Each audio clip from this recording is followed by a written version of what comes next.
Yeah, yesterday's live session couldn't happen. Is what it is. There are people that I work with that,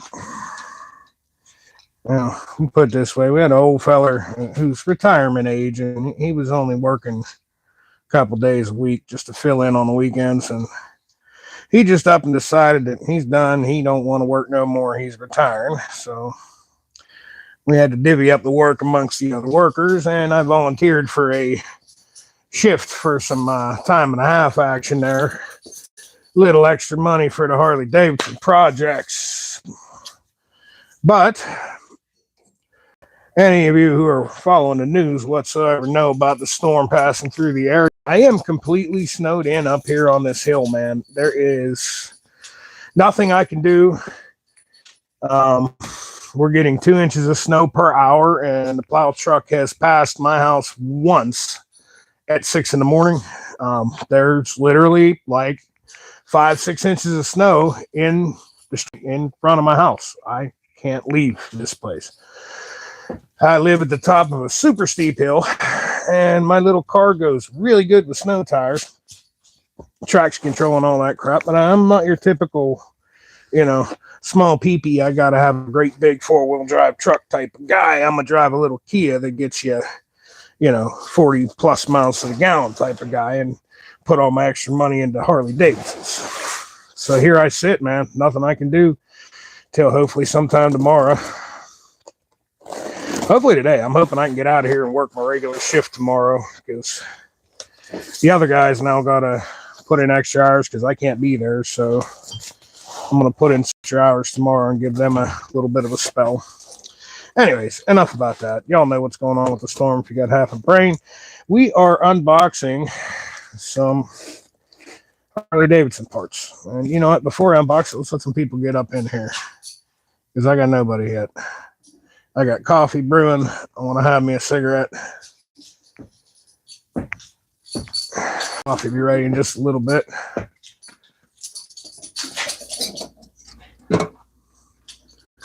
I could sneak a cup out of here now, I think.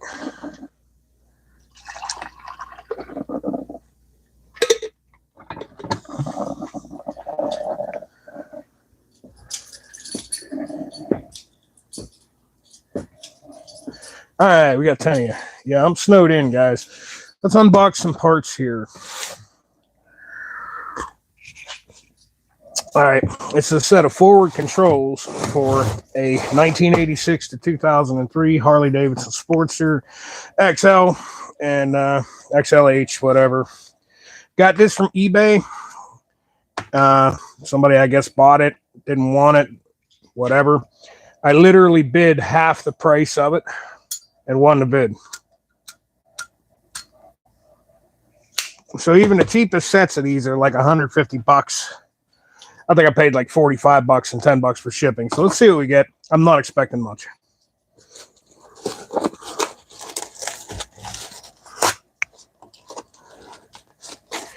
And if they suck, we just won't use them, right? I mean, it's like $50. Big deal, Might be cool, might not be cool.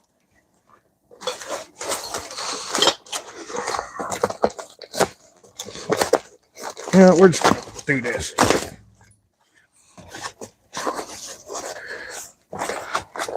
Caveman, this thing open. All right.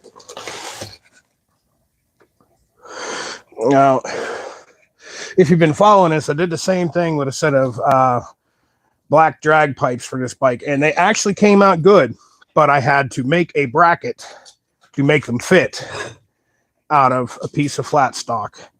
And you can check out that video. Well, actually, I made it into a short because it was kind of a process. I had to do what I had to do to make the bracket the way it is. It's a funky shape. But let's see what we got here for literally, a little less than half the price. We got grade 3 hardware, but for what it's doing, it'll do, and they do appear to be stainless. So, right on. Okay, we got a nifty little shifter. And it looks like we have all the appropriate hardware needed. And it's stainless, but it's not Chinese lettering, that's English. But it's not, you know, a graded. It's not like you need grade A bolts for this. Aluminum, with some nice aluminum bits.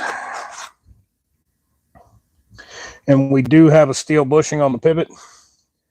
I would kind of like to see like an oiled brass or oil impregnated brass bushing in here, but once again, for what we paid for this, it's going to be all right. And here's where you can tell, if you look at the machining in this, see where that's countersunk. Okay, that's not the best machining. That bit was on its way out. It should have been changed. Like this part, from a quality machine shop, this part would have been thrown out. And they're countersunk a tick too deep, but the angle is right, so they should work. Hopefully, if the screws don't seat properly in them, I'll have to maybe touch that up a little bit with touch it up a little bit in the drill press with a countersink tool. It's not a big deal. I have what I need to do that.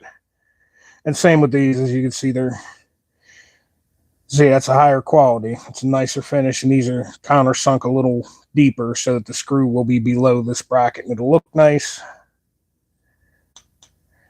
Anodized aluminum, seriously, for what I paid, the quality I can't bitch.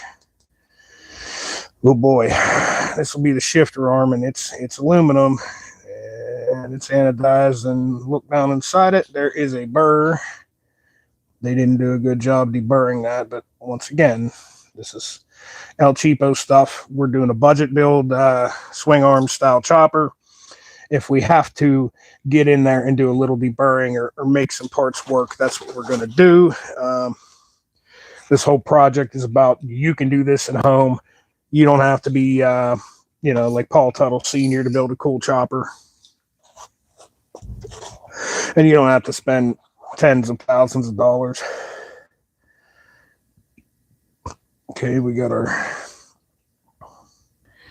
little foot peg mounts. I mean, that's quality enough. The finish on it's not bad. It's not bad. I can't really complain. The anodizing is kind of nice. And a little corrosion inside there. They've probably been sitting in the box for quite a while. I don't know how long the seller had this. You know, they've been making these for a long time. Thing about it being aluminum, you dump your bike, these are going to snap off. It is what it is. But honestly, I'd rather have that snap off than have a solid steel piece that's going to actually bend my motor mount, bend my frame. You know, is what it is. We're going, those of you who may be new to this, that's the bike it's going on. The entire bike is going to be black except for the cases. I'm even going to order, when I do the 1200 kit, I'm even going to order black cylinders. The rims will retain their color. The fork lowers will retain their stock. We're just going to polish everything up. All the tins are going to be flat black. The pipes, if you've seen any other videos, they're already flat black. This is going to be cool. So let's continue digging through here and see where we're at. Okay, that's the first level. Let me move this to the side. Okay, so we came with some motor mount action, and that is a pretty substantial chunk of aluminum. I was almost a little worried about this because there's steel motor mounts on there, but they're maybe not even a quarter of the thickness of this, so that looks pretty stout. The finish is okay. And the anodizing is okay. You know, it's not the greatest, but for what we paid, we're gonna rock with it.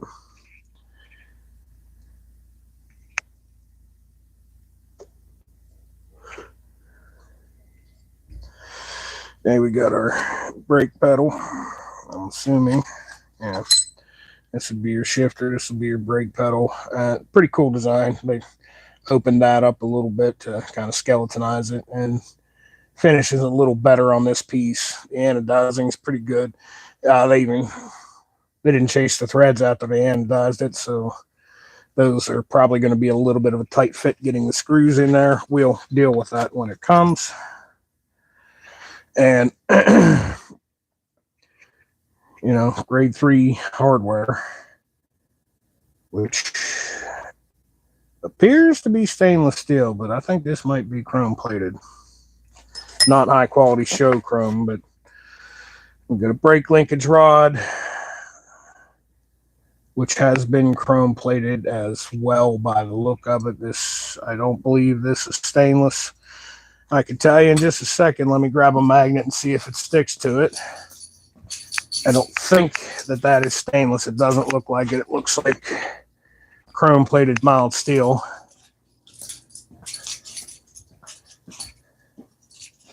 Let's see what we got. A little magnetic tray. No, that is stainless. Right on. Okay. I was wondering, how about this bolt? Yeah, see, this is a chrome plated piece of steel, but this, no sticky, so this is stainless. That's the brake linkage rod. Shift linkage, let's see what we got. A lot of these come with a straight linkage. You actually need this little S bend in there for everything to work properly and smoothly. Come with some decent, half decent Heim joints. They're a little loosey-goosey. I'd like to see that fit a little tighter, but once again, for what we paid, and they're actually going to work good. We do have oil impregnated brass bushings inside of them. Yeah, see this? This is a good deal. This is going to move nice and smooth.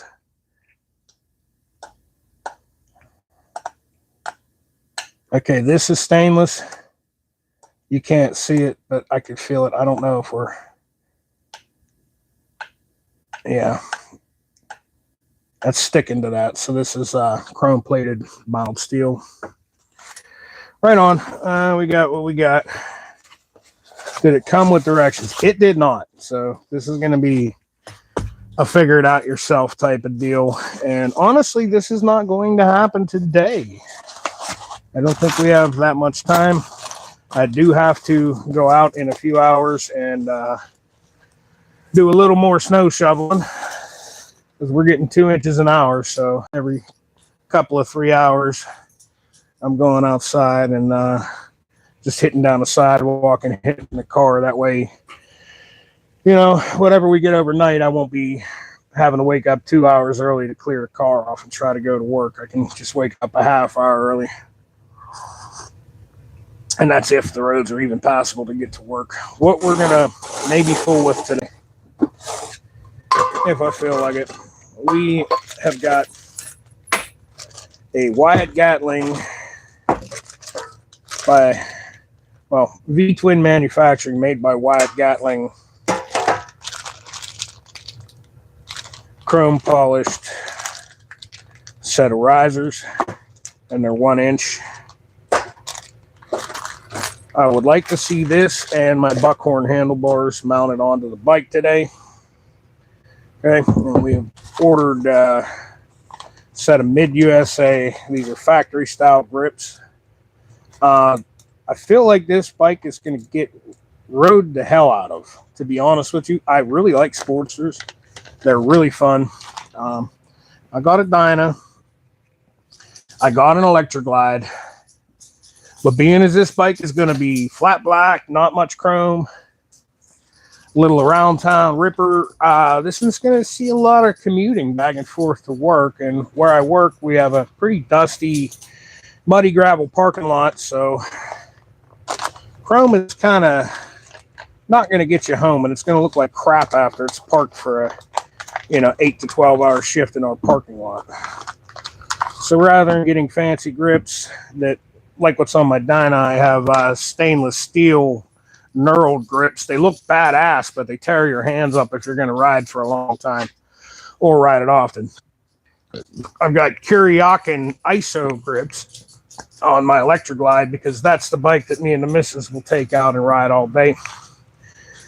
This is the back and forth to work joint bike, and honestly, the throttle grip is like new. This bike only has 3,900 miles on it, so we can just 86 this. We don't have to try to fight the old grip off the throttle. But rather than try to fight the old grip off the handlebars and put it on these handlebars, for $6, we got replica Harley Davidson grips. And that's what's going to go on here. The only little bugger that I don't like is it's open at the end like this. I feel like it should have came with a cap, but these were $6, and they're replica OEM Harley Davidson. Yeah, they're going to be a tight fit on there. We're going to show you an old school way of doing that. Instead of using grip glue to get these to seat and hold on there good, we're going to use a little bit of spray paint. That's how they did it back in the day. That's how I did it back in the 80s and 90s. And that's what this bike is about. A essentially 70s styled, 70s themed swing arm style chopper, but something that I would have built in the 90s in my basement. That's the whole fun of doing this. This is the kind of stuff that I wanted to do back then, and I didn't have money to do back then, or the proper equipment, and now, well, I kind of do. So we're doing this for fun. But back then, I got a set of, these are B-Twin Manufacturing Harley FL shovel head bars. It's a reproduction. Back then, I bought a set of MGO bars. Cheapest you could literally get. I mounted them to a Honda CB750. Instead of changing triple trees to put risers, I literally made risers out of some old pipe that I heated and bended and welded them to the bars. Welded another piece down here to clamp in a factory Honda triple tree so that I could raise my bars up a couple inches like that and sit the way I wanted. Nowadays, you could just buy the shit. Back then, you probably could have bought the shit. I didn't have money to buy the shit, so I made it work with what I had and scraps of pipe that I found laying around. But we do things a little differently this day and age. I was speaking to a young man. You should check his channel out, JJ Moto. Young kid, he is trying really hard here on YouTube. We got Gluten Perez. Hey, what's up?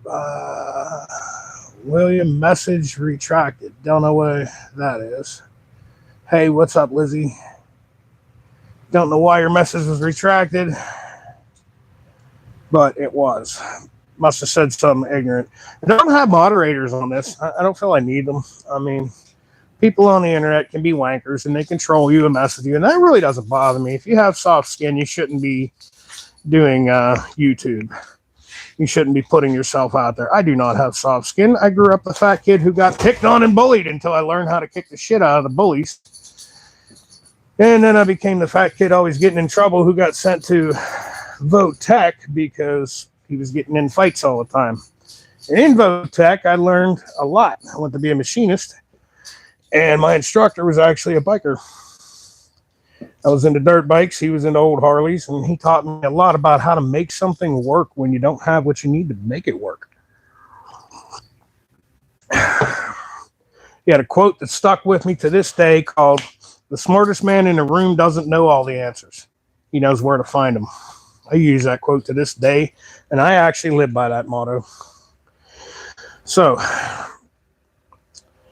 pretty much disassemble all this gobbledygook. And we're just going to lay it down to the sides, like I said, and throw any triples in. Looks like probably going to have to maybe remove the headlight. I don't think we're going to have to. I'd rather not. And I do want to take these spotlights off anyway. I don't like them. I don't like the way they look. So I guess let's get to it. This bike is eventually, so we're doing one thing at a time. I get the bars on it, and if I decide I'm going to use the forward controls, I don't know if they're going to work with these pipes, but they will fit other bikes. They will fit other Sportsters, and I know people that can use them. So if we do decide to mount them, we're going to mount them, but I think for now, we're going to get them buckhorns and risers on here. And once that's set up, I do believe we're going with a 4-inch over front end on this. I haven't decided. 6 might be too much. 4 might be perfect. And as far as to get the rake right, I don't want to cut the frame on this bike. It has 3,900 miles. Okay. I want to keep this bike where you can put it all back original when you're done. So everything I'm going to do is going to be bolt on. Rather than cutting up this big ass front fender, Lowbrow Customs has a little shorty fender. We can mount that right on. We don't have to strip the paint off of this to paint it flat black. We can do that. We're going to do that. J&P Cycles has a rear fender that I like called a Sport Bob. Rather than stripping the paint off of this, cutting it, and trying to flare it and make my own, I'm going to spend the money on the Sport Bob fender kit. It actually comes with a cat's eye tail light that looks good. We're going to go that route. And I haven't decided on what kind of lowering shocks. I may do Progressive Model 412 11-inch eye-to-eye lowering shocks. They're going to give you your best ride. I can get 10-inch Burley Slammer shocks, which is really going to look aggressive. Man, they're hard on the back. My back's not great. And I do want to ride this, so I'm still deciding. I think we're going to do the front forks first. I do believe these are 11.5 or 12-inch shocks. This bike came from the factory as a XLH883 Hugger model, which means it's a little lower than your stock Sportster to begin with.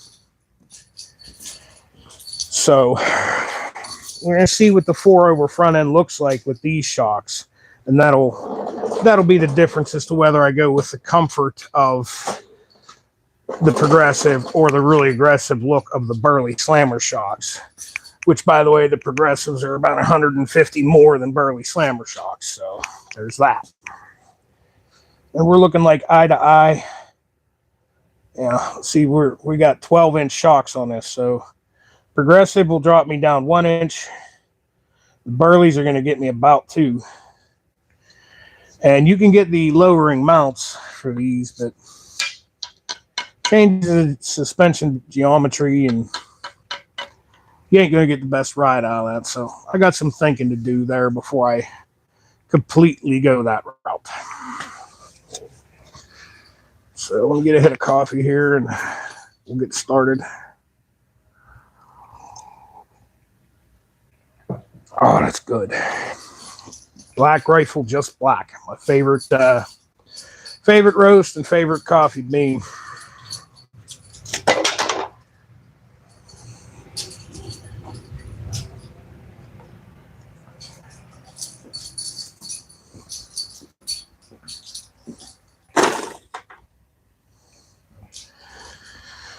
Now, as you can see, somebody had some high bars on this bike at one time. We've got either that or they just ordered this because they thought it looked cool, but we have a crap ton. Are you angled enough to see what I'm messing with? Okay, that's a little better, huh? We have a really long stainless brake hose, which I like a stainless brake hose for your front brakes. You get a much better feel at the lever. Rubber will expand. Stainless does not expand when the pressure hits it. So you get a more solid brake lever, just much better front braking. But being as this is so extra long, I can get away with throwing a 4-over front end, maybe even a 6-over, and not having to modify that, which that's kind of badass. All right, we got a lot of parts to take off here. I don't want to take the brake line off if I don't have to. I also don't want to scratch this fender because it doesn't have any scratches. So let's go ahead and take a towel, cover that front fender up like this. That way nothing will hit it and scratch it. I don't think anything's going to hit the fuel tank. I don't think we need to cover it necessarily, although it might not be a bad idea to do that.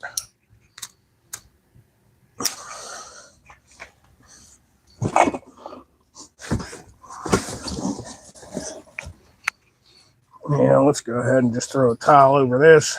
There are a couple of scratches. Like I said, this bike is not absolutely pristine. It is 29 years old. It's just never been ridden much.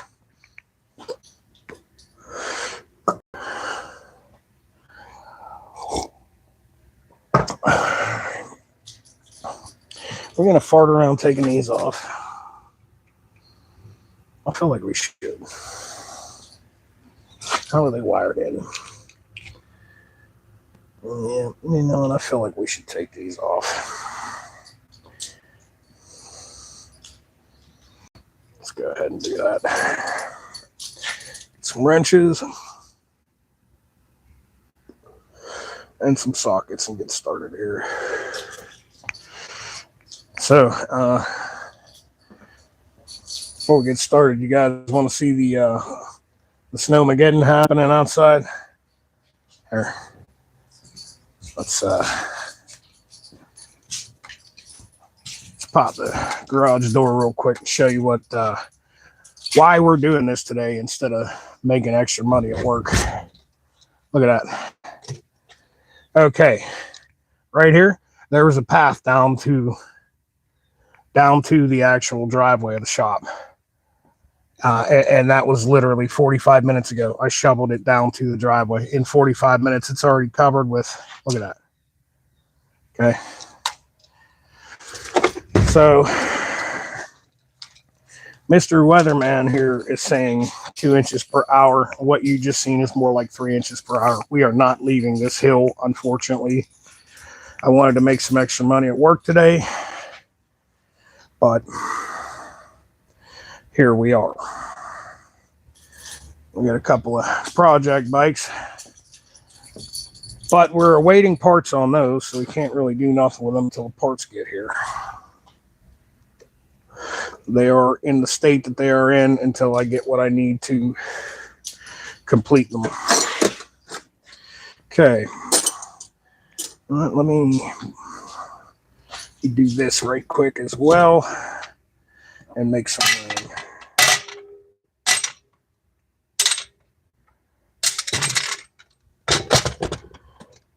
We have on the other workbench here, we have some Sportster parts, takeoffs from this bike. And we'll go ahead and move them down to here because they're in the way. All right.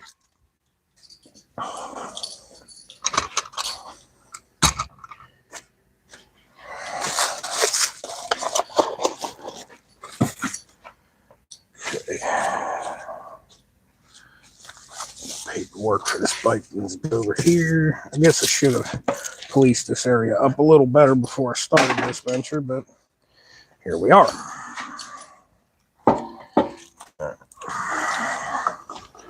Get some tools laid out so we can get started.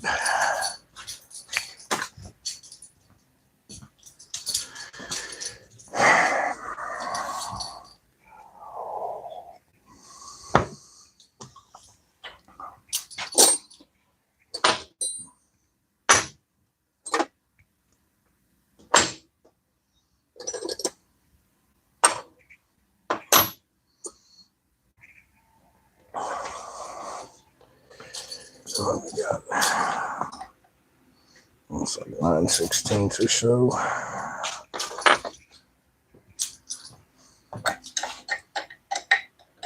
Yep.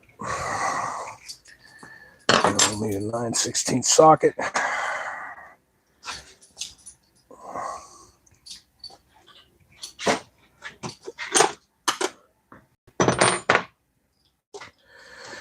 We'll need a ratchet. Couple of ratchets.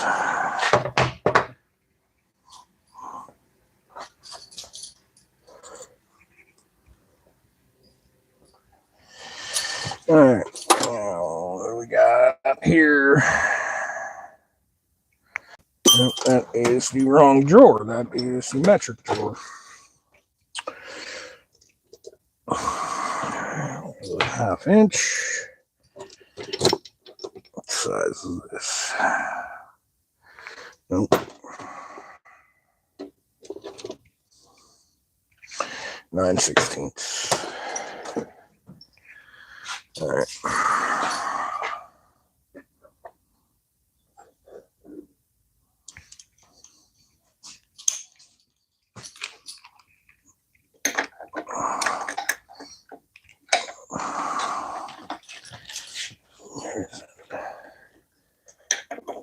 That's in a precarious location.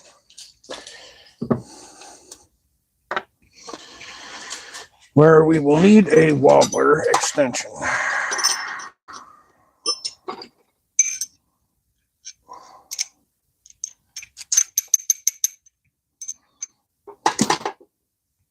Maybe.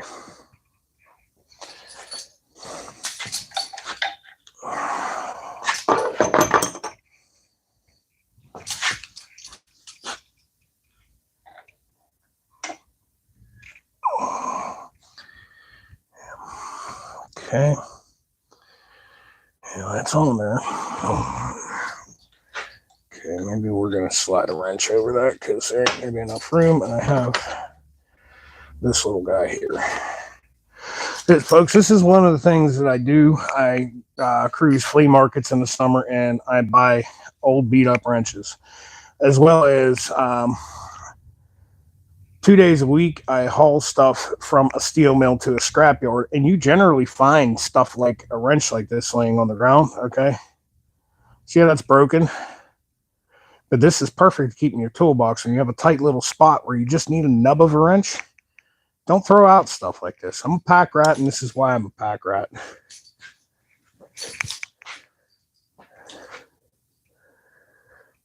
Hey, we got more people in here.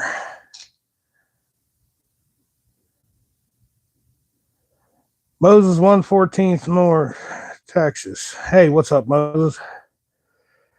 Lizzie 81. Hey, what's up, Lizzie? Luden, looks like Luden Perez. What's up, guys? Appreciate you taking a couple minutes to tune in and chill out with me here in the garage. Like I said, we're only going to turn wrenches for a little bit because we are snowed in. I'm still going to make it to work tomorrow one way or another. As long as I can get out of my little suburb up here, Subdivision Hill. As long as I can get out of here, I'm making it into work, which means within a couple of hours, I got to start shoveling snow again so that I can actually get my car out. And it's a very light very light snow. But I haven't used my leaf blower since the fall, and battery was dead. So the missus is charging that up for me in the house as we speak. That way I can use it to get the heavy snow off the car right quick. And the plows, as they come around, are burying my car. So every 3-4 hours, I got to go out there for an hour and shovel. And I'm probably going to do that till about 10 o'clock tonight. And that way I can easily make it into work. We are definitely keeping these acorn nuts. These are cool. These are brass acorn nuts. I love these things, dude. They can be polished and made to look really cool for another project. So they are getting kept. My lord, this is even a brass washer. That's even cooler, man. That is super cool. That's chopper part du jour, man. Especially when you don't have much chrome. You can throw some brass hardware on something and make it look super cool, super cheap, reuse it. Definitely worth keeping something like that. Same with these little brackets. This can be reused on something. Honestly, this may have worked okay as far as a bracket that I had to make the other day to make those exhaust pipes fit. This bracket may have worked. I'd have to measure it, but it looks really close to the size of the bracket that I actually physically created from plate steel. Do the kind of stuff I do with these old bikes, it's worthwhile to be a pack rat, have boxes of extra crap that you don't need because, man, you don't know. You might need it for something someday, and it's worth hanging on to. I don't think I'm going to use these spotlights. They will fit on my Dyna. It has the same, my Super Glide has the same front end. I don't like the way they look on a small bike. These look cool on, you know, an electric glide with or a wide glide, something with a wider front end. They look a little weird on a bike like this. They work well.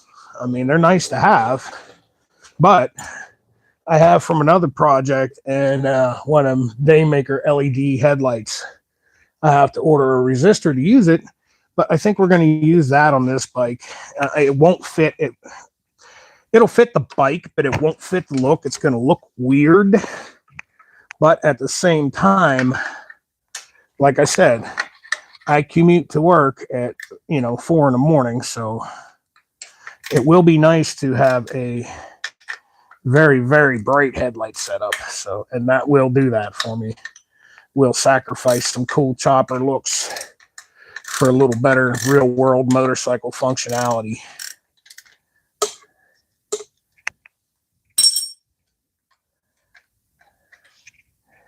Yeah, this is definitely cool. We're definitely keeping this hardware here. Oh, okay. You see how this thing's put together. I could actually use this on a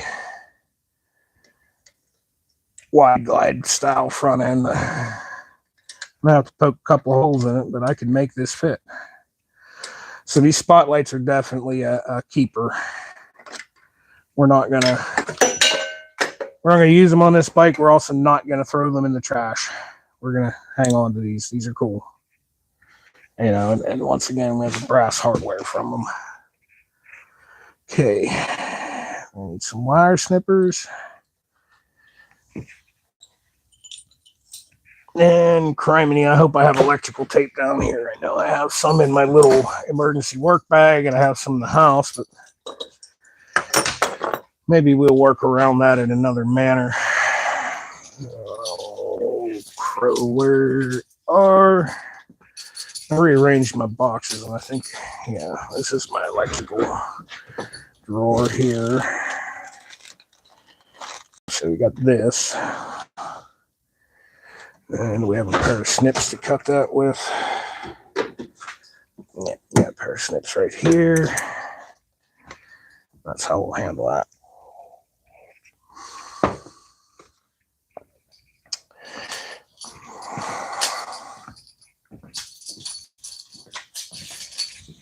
Like, the whole front end of the bike looks so much better without them. It just does, man. Sorry if these things were your thing and you liked how they look, but I just don't. I don't like it. If I was a more demure sized person who would ride a Sportster as a main bike, then yeah, for the functionality, the functionality of them with a windshield and all that, they might be worth it. But for what I'm using this bike for what I'm doing, they're just not going to cut it. And however, gonna snip this right here. Okay. Let's see. Yeah, there's bare wire exposed. That's no good. You have to do something about that. Okay, I'm gonna snip this.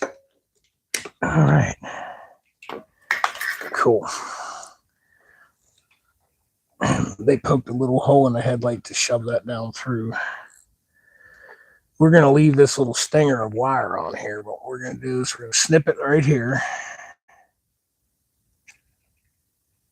And because we know it is a hot, in other words, it's 12-volt powered wire, and because we snipped it and there's the teeniest little bit of bare that could stick out and, touch the frame or something and cause a short, lose the headlight, blow a fuse, we need to protect that some kind of way. So what we'll do is throw this in the trash. Right on, man. I ain't quitting my day job for a basketball career, but I made that. We'll take care of a little piece of this shrink heat tube, or heat shrink tubing.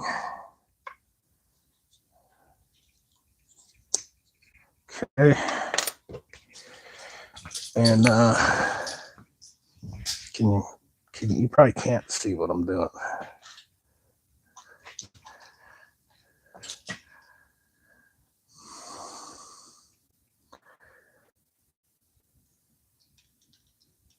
It's hammering us up in Mars too. I dig your Sportster project. You're inspiring me to do some stuff I've been putting off.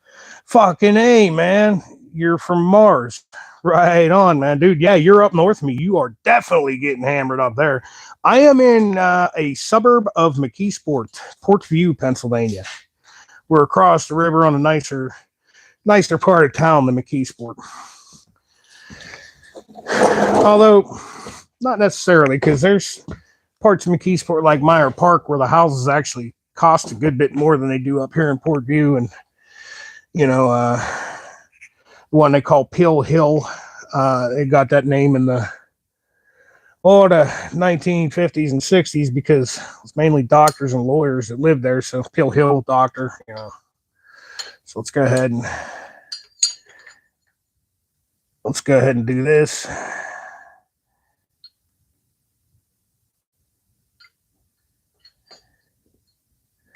Not the best way to do this, but my little butane micro torch that I would normally use is in my emergency work bag at the moment. And there you go. Maybe warm it up a little more. That's on there, and we just have a little cover. That way, if that wire bounces and hits something, it's not going to ground out. That's all we really needed there. Let's warm this up a little more, burn the shit out of our fingers. There we go. Smash it shut at the end. It looks funky, but hey, I may decide that I want a different headlight setup, and it'll be nice to have that little extra power wire. And I still have a headlight, so we're good. All right, so those are gone, and that cleaned up the whole, that little 10 minutes that it took to do that. Let's pull the towels off of this, okay, and show you what I'm getting at here. And why I felt it was important to get rid of them, even though they're going to be useful for night riding. Look at that. Look at this. Doesn't that look better? That already looks better to me. 10 times better with those gone. And like I said, it's 1950s and 60s technology. It looks cool. It's retro. I get it. But let's be honest. We can put a Daymaker LED headlight similar to what's on this customer's bike. As I have one that came with this bike, and I didn't like the way it looked on this bike. It is the same size. So I'm going to go ahead and put it on there just so I can see a little better. Because, like I said, I get a feeling this bike's going to get ridden to work a lot. Just for the fact that when I'm done with it, it's going to be the type of bike that you can pull outside, squirt down with a spray bottle of Simple Green, and just hit it with a hose, and it'll look good. Whereas my other two Harleys, if I want to make them look good, man, that's an all-day process. Starting with some purple power, some car wash, liquid, a pressure washer, a leaf blower to dry it, and a whole lot of elbow grease and rags and polishing compounds and waxes to make them look good. And if I ride them to work, they sit there for one 8 to 12 hour shift, and at the end of the day, it looks like I didn't touch them. So, you know what I mean? This will be the guy that I run back and forth to work on, and if she gets a little dirty, oh well. Are we? Yeah, 5:30 seconds. That's the right size. And that's a tight fit in there. These have not been on and off very many times in their life. Let me see here. Let's try one of these T-handles and see how it fits. Really don't want these to strip. I don't want to deal with it. Yeah, see, my T-handle fits in there better. So we're going to use a T-handle to get that off. Okay, let me put my covers back on everything here in case, damn it, in case I slip and drop something. Because other than one scratch, this fuel tank has no dents. It's pristine. Let's keep it that way. Take 5 minutes and cover your stuff up. You know, it'll make your life easier. Then when I do order the front end for this bike, the new fender will come just flat steel, you know. Won't be painted or anything. I really don't want to strip this gas tank, man. I'm searching eBay for a Sportster tank that doesn't have dents, something that the paint's foobarred. If I get it for like $100, if I got to clean the inside of it out because there's rust, they make CLR, and there's ways to clean a tank. Then I could show you guys how to do that. Then when this bike is done, I can take all the original tins off of it, put them in the corner, and if 30 years from now, if I decide to sell this bike as an original XLH, I can take all my chopper stuff off, bolt all the ridge stuff back on it, and it'll be pristine. So to me, it's worth a couple extra bucks to do that. A lot of guys building these things, you'll see them just, oh my Lord, they're just hacking away at them, and I'm going to cut this in half because it's going to look cool. And then it's a ragged edge. It looks like crap. It was done in a garage instead of, you know, done with a wheel of death and by somebody who doesn't have a lot of wheel of death experience. And, you know, I don't want that. I want this to look nice and be as professional as possible. So you spend a couple $100 more on some aftermarket tins that fit properly and look properly. And I feel like that's just the route that I want to go here with this project. Let's see.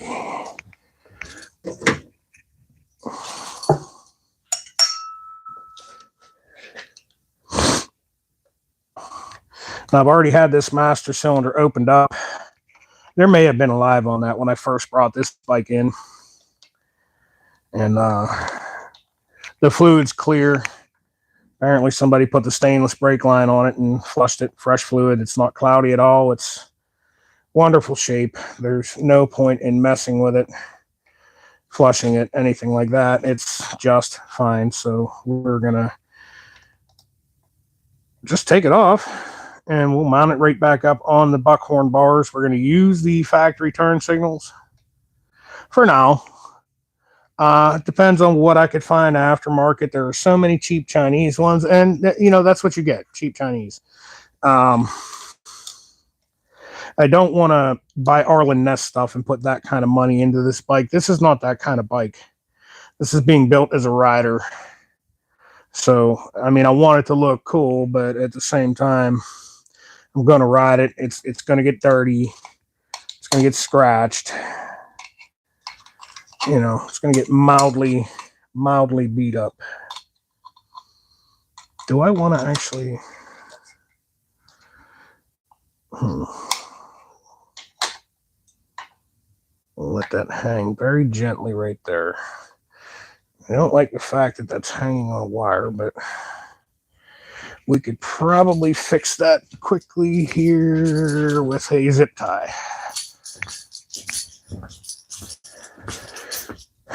Or something like that. What do we got in the pile here? And get some. Nah, you know what? We're just going to let it hang. It'll be just fine. We got to take the throttle off, and that is not 5/30 seconds. That's going to be some wee little boondoggler. Let's try an 1/8 inch on that. Yep. Okay, stuff like this doesn't get super tight. You should know this. A little T-handle. These are great for wee little screws. You're putting pressure on both sides instead of just one. You're so much less likely to strip something out with a T-handle style than with a actual Allen head key. Oh my goodness, is that a... Yep, there's one down there and one up here. So. Okay.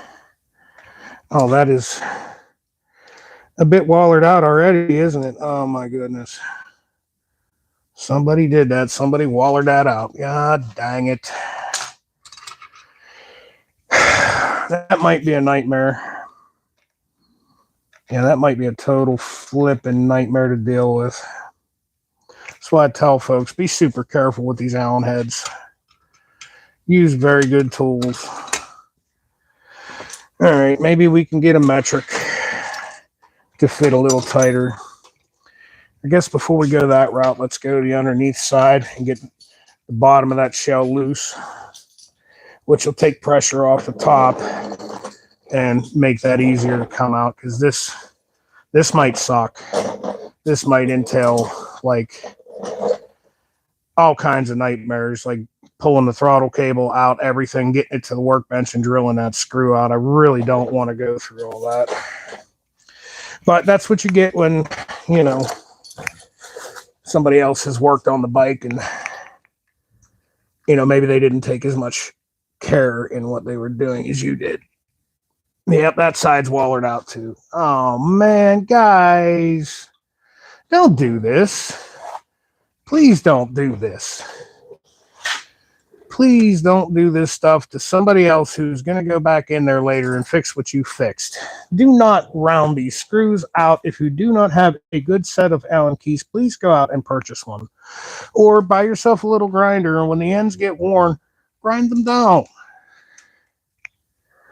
Let's see if we can do the next size up in metric. Will be just a wee bit fatter and just might take this out, because that's going to be a freaking fight, and it's one that I don't really want to do today.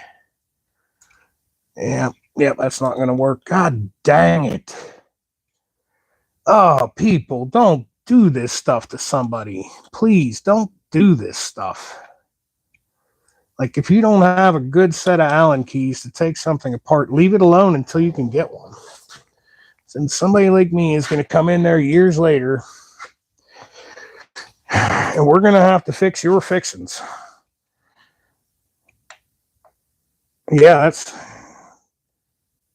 Oh, my God. There we go. I got it. And it's just going to loosen up enough to maybe get this out. Maybe. That bottom one does need to come loose, because there should be a hole in there that the pin goes up through on the bottom.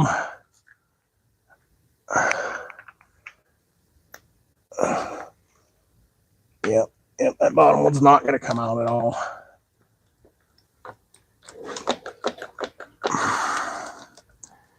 My goodness. All right. I have to find an alternative way of getting this apart. First of all, let's take this one all the way out. See what we're working with.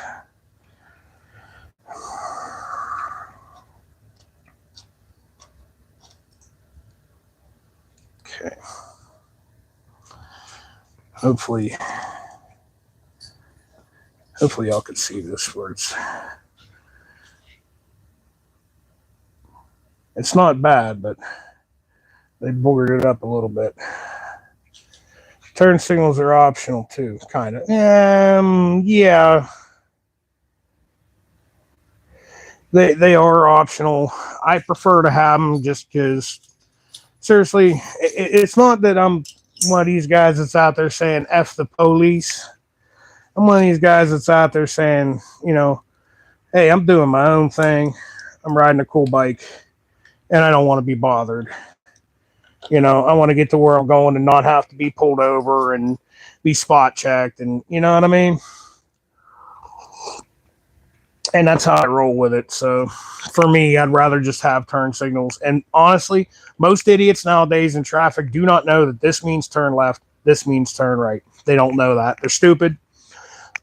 In times in heavy traffic, I use hand signals along with my turn signals, but people are too stupid to understand that this means turn right. I will literally do this and point with my right arm. It's goofy, and if nothing else, someone's going to look at you and go, what's this idiot doing? But they looked at you, and that's what matters when you're in traffic. Oh, my. Yeah, see, I really, really need this to come out. And that's just going to fight me. All right, what do I got that I can make work?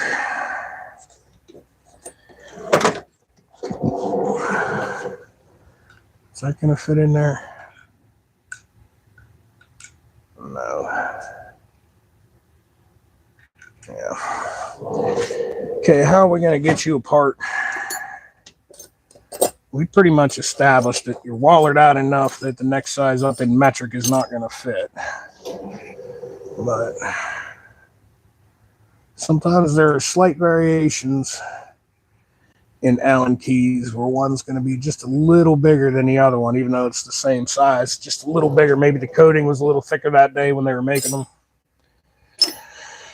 That is not going to be our case today, unfortunately. Let's see what I got in here.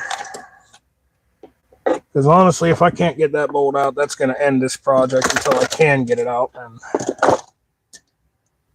okay. Let's try this. Okay, now that fits a wee little bit tighter. And that just might do the job. Okay, this is just it's a Craftsman, but there's a different coating on this, and it's just a teeniest bit fatter. Since there should be no pressure on this, let's maybe hope and pray that this is just enough to get it loose. It's not. Yeah, it's not gonna work. Dang it. Oh man, guys, don't do this to somebody, huh? Please take the time and use the damn tools properly.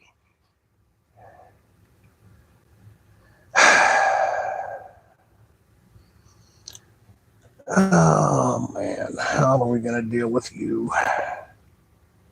Really don't want to try to get it easy out on you, because that's not gonna. And that pin is up in the bottom. It's not gonna allow me to. Yeah, I can see the pin from here. So this needs to.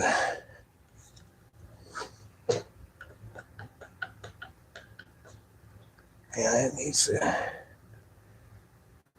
needs to something.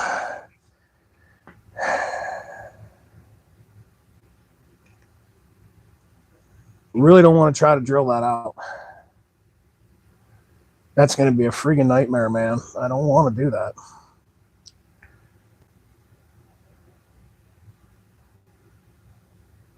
Like, that's going to totally suck. I really don't want to drill that out.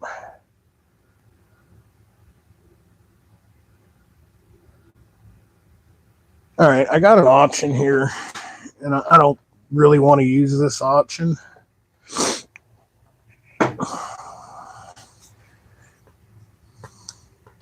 But I have to get that screw out of there, and my options for this, it's completely walled out. Somebody stripped it and just walked away. So my options are going to be, if I try to get in there and grind ahead of it or cut a little slit in it for a screwdriver, that is extremely close to the black anodized fitting, and I'm probably going to nick it and bust it up and make it look terrible. We don't want to do that, right? So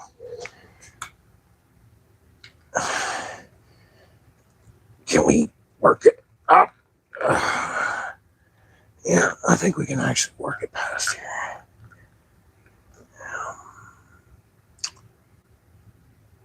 It might, yeah, it might be able to be worked past. Get the wiring through the handlebars.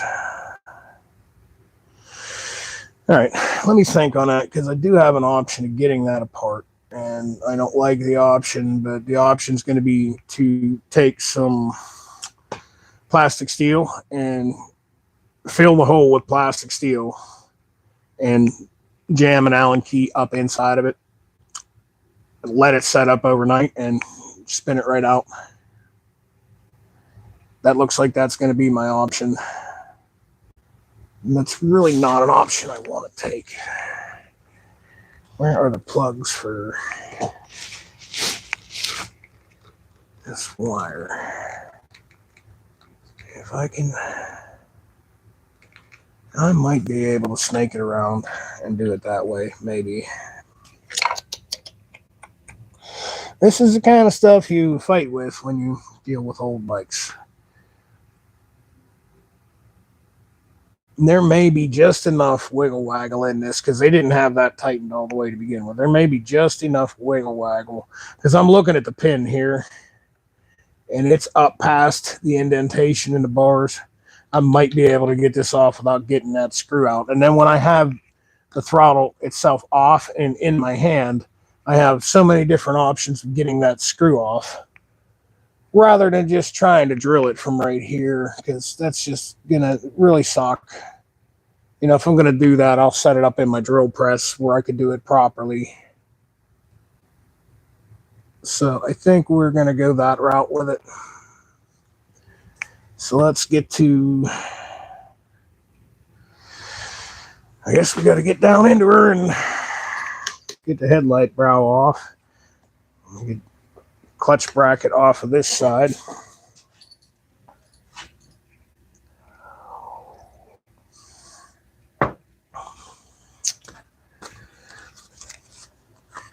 We need the wiring to come out. I really don't want to cut the wires. I'd like to unplug them and do it properly. I don't think I'm going to run the wires through the handlebars on the buckhorns. It would look a whole lot neater.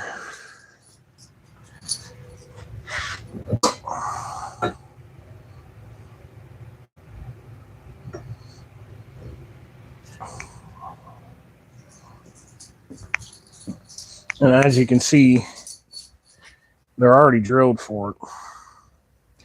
So you'd run the wires through this groove, in here, out here, and down. But I don't know. I think it'll be just fine if they're just freaking zip tied to this and run outside of it. That look isn't going to bother me too much.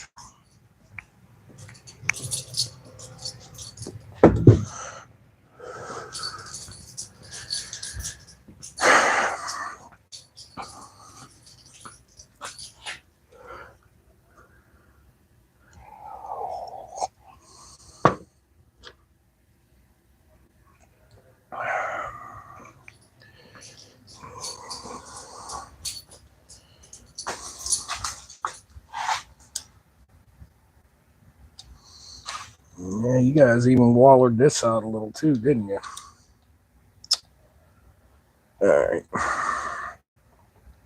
Telling you, man. That black Sportster over there, the gentleman who put the clutch in it, it's here for a clutch. The gentleman who put the clutch in it did it in an absolute hurry. They were going on a long trip, which on a Sportster is what it is. Balls. But they were going on a long trip and the clutch literally fried itself a couple days before the trip. So they did it in a hurry. And they boondoggled up a couple of screws in the primary cover. And I fought that thing for 6 hours to get the primary cover off. And I got it. But there's one or two screws that I cannot get out. And that would be on the primary chain adjustment window. I'm still fighting with it. I found a couple of used ones on eBay, and I told the guy, look, dude, you know, I charge $50 an hour to do this. I got 6 hours into getting this apart. If you order a used primary and new screws so that I don't have to fight anymore, I will cut that off. I'll cut off my labor hours from doing that, just because it's going to make my life all that much easier to put back together. And if you bring your bike back because you burned a clutch up, it'll be me who put it back together. The screws are all going to come out, and it'll make my life easier. So we gave me a huge labor discount on that. I should have looked at it and said, nah, take it somewhere else, but I don't do that. I make stuff happen here, and that's what I do. Bugger, but sometimes it kind of is what it is. And I'm bolting this on there backwards, and I don't care because it just needs to not lose screws. So when you do this, think about doing that with it. And they're going to have the wires run up inside here as well. It looks like we boondoggled this up real bad too. God dang it, folks. Oh my Lord, don't do this to me.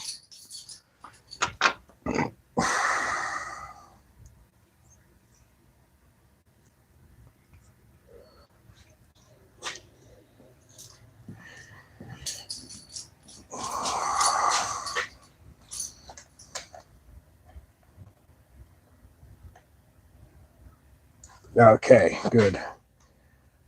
That one came loose. I got one loose, so it will slide off. And this grip is still pretty heavily glued on. I don't have my goddamn pocket knife on me. Try to cut that off with a razor blade. We disconnect them wires on the inside, and then hopefully be able to slide them up through and slide that off with just one side loose. It'll make my life easier. Let's check on the chat. What's up, Mason Roberts? What's up, Dirt Bike Riders? Thanks for watching me on our snowed in day. Should be my overtime day at work, but unfortunately my little borough only has 2 plow trucks, and they're keeping the main road open, but they pretty much, okay, see, we didn't boondoggle up this bottom one, so that's good. Yeah, they're keeping the main road open, but they pretty much announced on Facebook, and it's a small town, I know everybody. I spoke to the borough manager. They're just not gonna plow any of the side streets until it stops snowing. It is what it is. They only got 2 plow trucks, so you're gonna keep the main road open, and that's cool of them. But I live at the top of an extremely steep hill. If you've watched my riding videos, you know how steep this road is. I am quite sure that I can get up the hill. My car goes like a tank in the snow. But can I get down it without like dying? You know, and that's the major malfunction that we're gonna have to deal with. Okay, can we get you out a little more? We got you zip tied in. And, all right. Okay, let's go ahead and start these screws so that we don't lose them, because whether we're gonna put the bike back together with these crappy screws. We're not gonna tighten them. We're just gonna do it for looks only if I get that far today. And then in a couple of days, when all the roads are cleared, we'll take a trip to the hardware store and buy new hardware. Unless I have some in my stash, and honestly, I don't think I do. Might get lucky, might have some. Highly doubt it. Okay, now that's off. Ooh, that grip is going to be on there. I'm going to have to cut it. Bugger. All right. Well, we don't have to remove that anyway. We're going to probably have to cut and splice these wires unless I can get into the headlight and get where they're hooked in and unclip them. I don't know yet. But it'd be nice if somebody, because these bars were changed, it would be really nice if somebody took the time to unclip everything instead of doing what a lot of hack jobs do and just snip and then splice. If that's the case, I can just pull the wires out of the pins and pull them out of the bars. We will find that out here shortly. We need to take the speedometer off. And I think we need to take this eyebrow off here.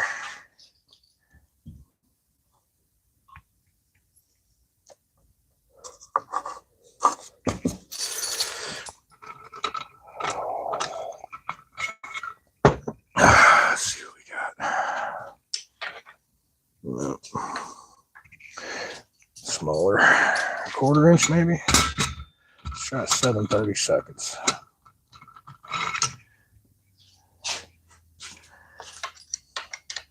Nope, it's 1/4 inch.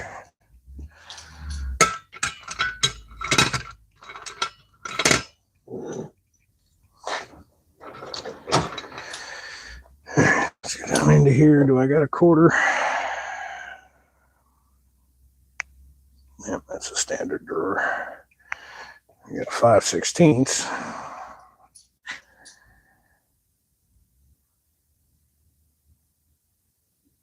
Yeah, 3/16.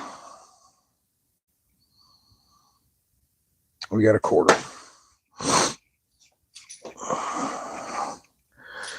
And we need a small extension. Like probably this one will do.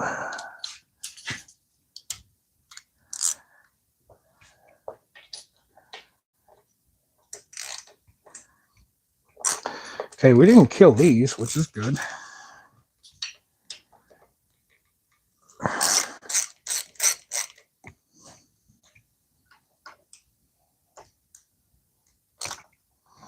None of these need to be super tight. If you're worried about it, put a dab of blue Loctite, but like in general, small Allen keys and shit on something like this, a clamp, like 15 pounds of pressure, that's all you need.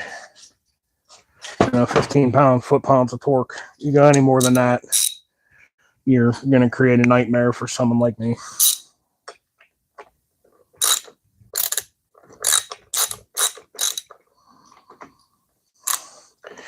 Yeah, we're going to have to pull the... Maybe not. Just remove that.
We need to get into the headlight. And that's going to be a wee little tiny Allen key. I'm going to pull this out and unplug it so we can access the wiring and see where we're at. See if somebody did a shitty splice job on it or if they did it properly.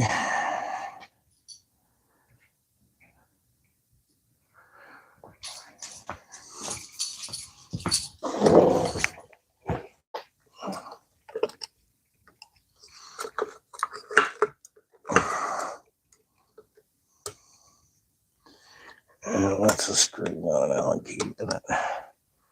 Oh, it's boondoggled up too. Guys. Oh, please stop doing this to me. Okay. Well, first things first, let's put a wee little bit of juice on her. I'll help it come apart.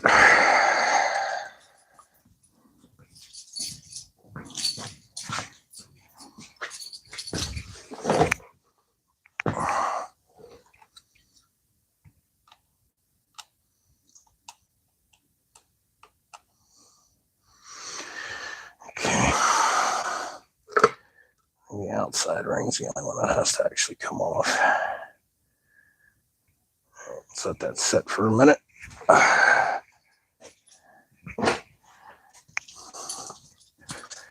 Select a good screwdriver.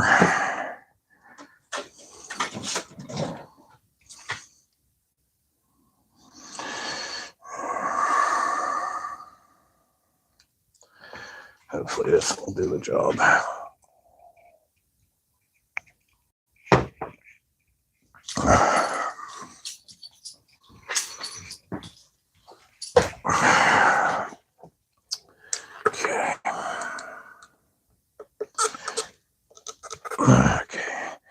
Good. You boondoggled up the screw, but at least you didn't tighten it so freaking tight that I can't get it apart. That's good. Good deal. That makes me a little less frustrated with this. All right, get the headlight ring off. PB Blaster is just the best, dude. Only thing works better than PB Blaster is Kano Coil. And I have a can of it that's probably over 20 years old. I've had it forever. I had that before you could buy Kano Coil in stores. You had to order it from like MSC. Many, many moons ago, I used to be a machinist, and the shop that I worked for had Kano Coil on hand at all times. And I asked our shipping and receiving guy if he could order me a can and they could take it out of my paycheck, which we did. And I have had, where in the hell is it? Yeah. I have had this can, and you can tell by how old it is. I've had this can of Kano Coil since, oh, dude, I got this in like 98 or 99. Like when this bike was new is when I got that can of Coil. So it shows you, you only need a few drops of it. And it really, really, if you have something stuck, it just won't come apart.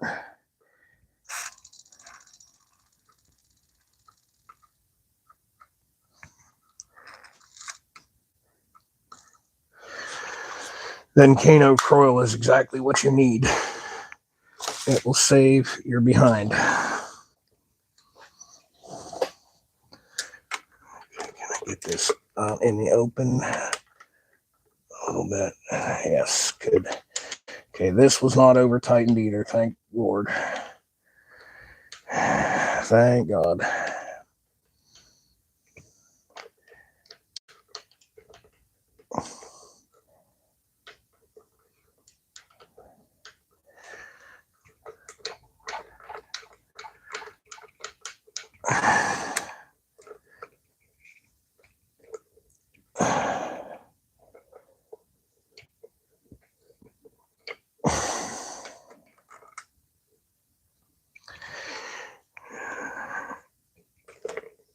Guys, we're probably going to have to cut the video here and take a bathroom break. I don't actually have a bathroom here. I just have a toilet out in the open, which kind of sucks.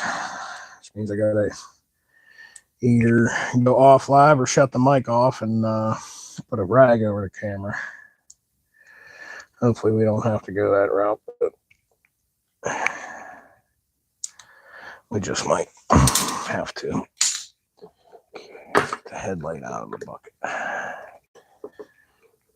No, where are we at with you? Why are you fighting?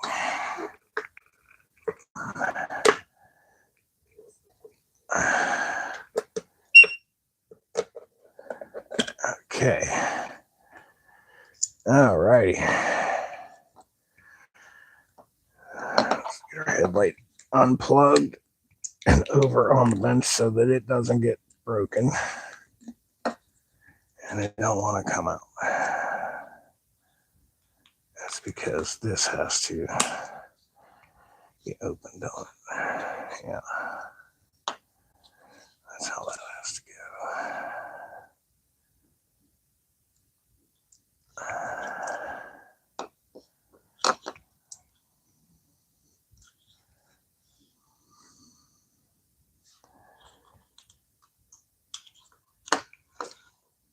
I need a wee little screwdriver to pop that open so I can get the locks off.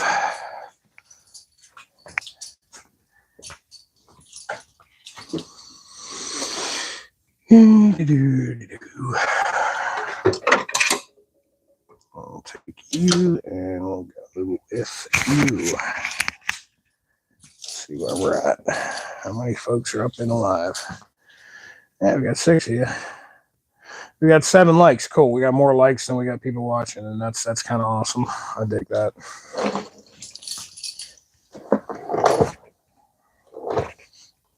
All right. Now we gotta pry you up. There we go.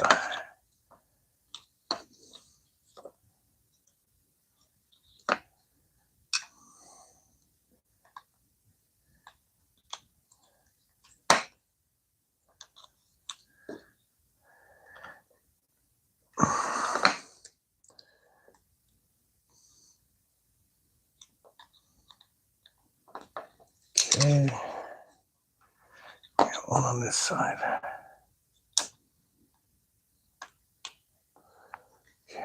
And so we're going to access all our pins.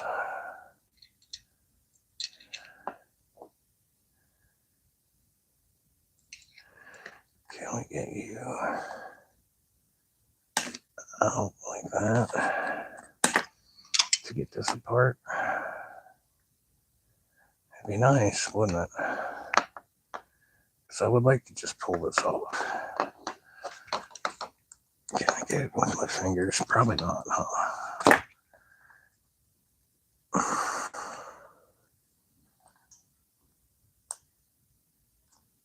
There's one side.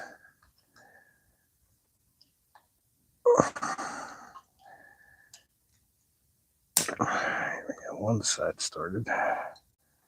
Can I get the other one started? There we go. Nope, almost.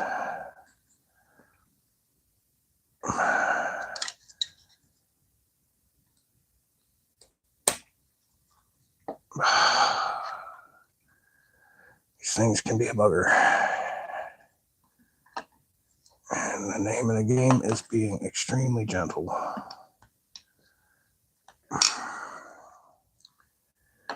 with them.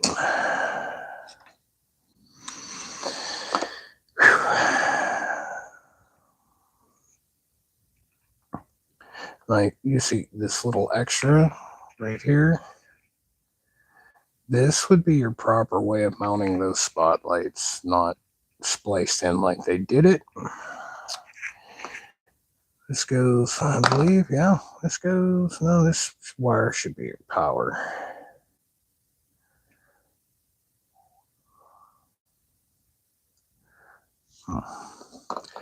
Yeah, that'd be the proper way to wire that up instead of just splicing like we did, but, you know, that's what we did. This has definitely got to come apart if I want. Ah, you rotten sucker. It's definitely got to come apart if I want to remove this headlight bulb, because I don't want to cut and splice these wires.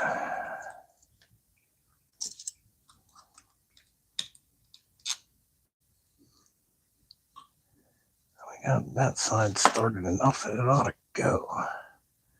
Can I get this side pried out with just my fingers? Maybe I need to pry out a little more with a screwdriver. Yeah, there we go.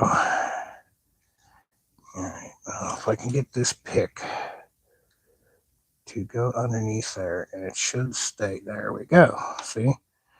There's probably a special tool to do this, but we're going to make do with what we got. Let me grab another pick like that.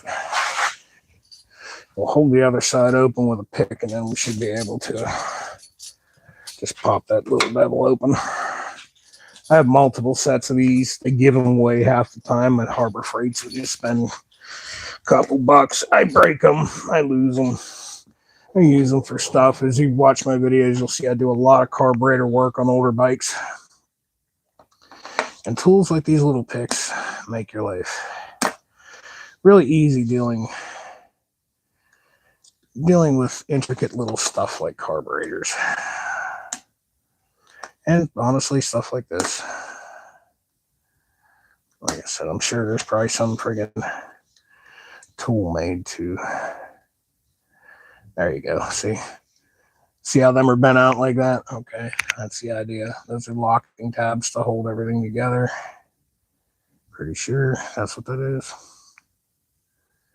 And I should be able to work this piece right up and out. Oh man, it's still being a devil. Why are you being a devil? It's moving. Gentle is the name of the game here. No, that happened.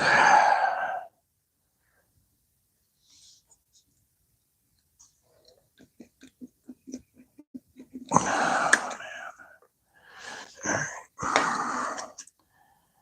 Can I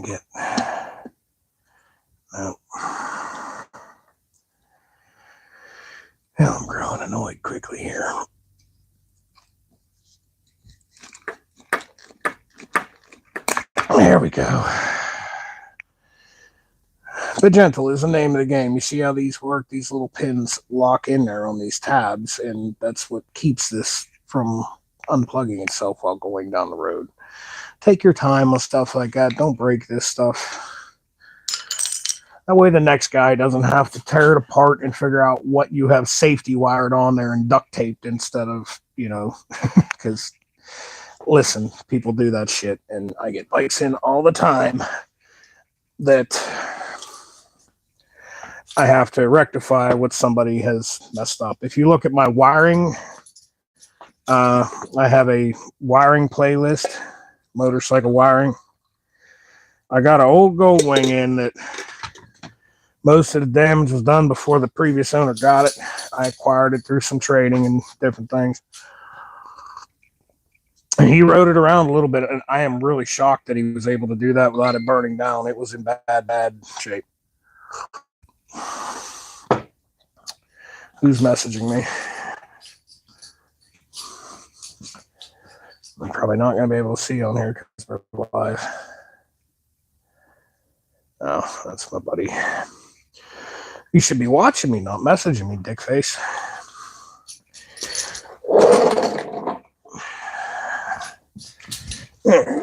Back to the lecture at hand.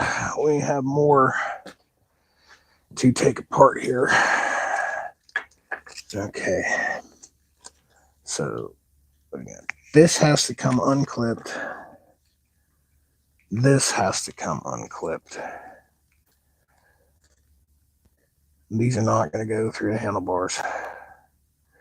That's what we did to install the handlebars. It looks like we cut all these wires off the plug so that we could pull them out the easy way. But let me get it unplugged and I will show you guys what someone did. And I'm going to say that I approve except for one thing. Looks like we broke this. No, we didn't. Okay. Let's get it unplugged from the bike. That way there's no chance of any power going to it because I will have to cut and resplice these wires. But I'm okay with that. All right. Can I pull them up through the top? Yes, they will come out of here pretty easily. Okay. One side. And here's the other side. Okay, and this is just a little insulating plug, and it's a little worse for wear, but it's still there. All right. So, let's get you down here where you can see what we're working with. Okay. What this comes off the bike's wiring harness. And the black one was left side. So that's going to be your turn signal, horn switch. That's going to be your on-off. These pins here are going to be your on-off turn signal and starter button. And this side over here is going to be your horn switch. And they're all wired in. And what somebody has done to change these bars once, because these are not the factory bars, okay? You can see what they did. They just cut this plug right off, and then we went ahead and we just stripped and we rewired this. But if you look here, we shrink wrapped, and I could tell what's under the shrink wrap. We actually took our time and soldered this back together properly, and fucking kudos. Pardon my language, but dude, totally kudos, because so many people just do a completely shoddy job at that. And man, all right, I'm very happy. Now you can see this little extra wire here. Okay, this came from the factory. If you wanted those spotlights, you would put a blade in here, and this is how you power your spotlights. This would be your negative side. We didn't do that. It looks like we grounded our spotlights directly to the forks here instead of using this little ground pin. So whatever. I mean, interesting. Right on. Not a total and complete hack job. Whoever put the handlebars on took their time and did this right. The only thing that bothers me is they boondoggled up a couple of these screws, and I guess that happens. To me, that's not the worst I've ever seen, but somebody took a little bit of time with it. What do we got here? Ralph's. What? Let me slide the phone down in the holder so I can see what you said. Hey, what's up? Ralph S. Cullen. How you doing, buddy? Uh-oh, that sound right there is an eBay notification. Because we done put some orders in, and like I said, for this project, most of my parts, most of the things I'm doing came from eBay.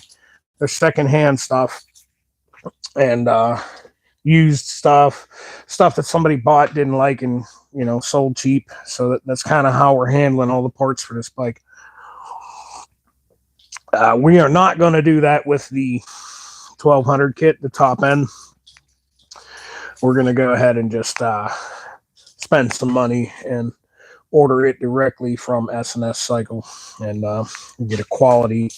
Reason for that, when you order an S&S top end for one of these, okay, the pistons and the cylinders are machine matched as a pair.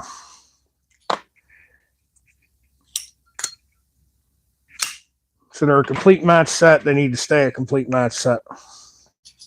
So when you get them in, the pistons won't have the rings in it on them, but they'll be sat down in the cylinder. And then the ring set will be marked front and rear because the rings have already been filed so that the ring gap and everything just bolts together. You don't have to file your rings. You don't have to worry about measuring a cylinder. It's all set up to just bolt on. And I don't want to get something from eBay that somebody has mixed up and have to go through the rigmarole of measuring everything, making sure it's the right stuff, making it fit. I would rather spend the extra money. It's going to cost $1,000 either way. But I would rather spend the extra money and get it brand new from S&S and know that I can just bolt it on my bike without any worries. I don't have to dig through my bins and look for machinist tools that I haven't used since 1999, or possibly buy new because I may have sold them over the years. I don't honestly remember having used them.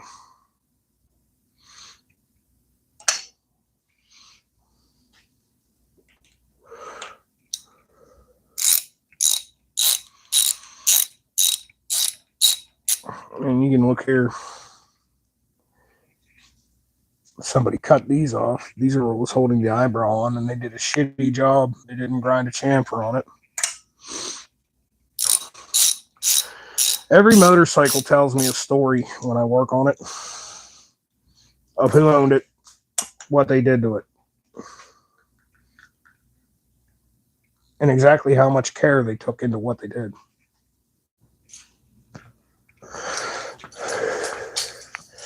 Like my black and yellow Harley Davidson, somebody really loved that bike. It's got a lot of modifications, and everything was done proper.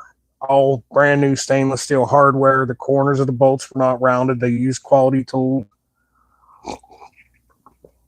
That's the kind of stuff that I really enjoy working on because you don't have to fight things. They come right apart. And if you take your time, they go right back together easily too.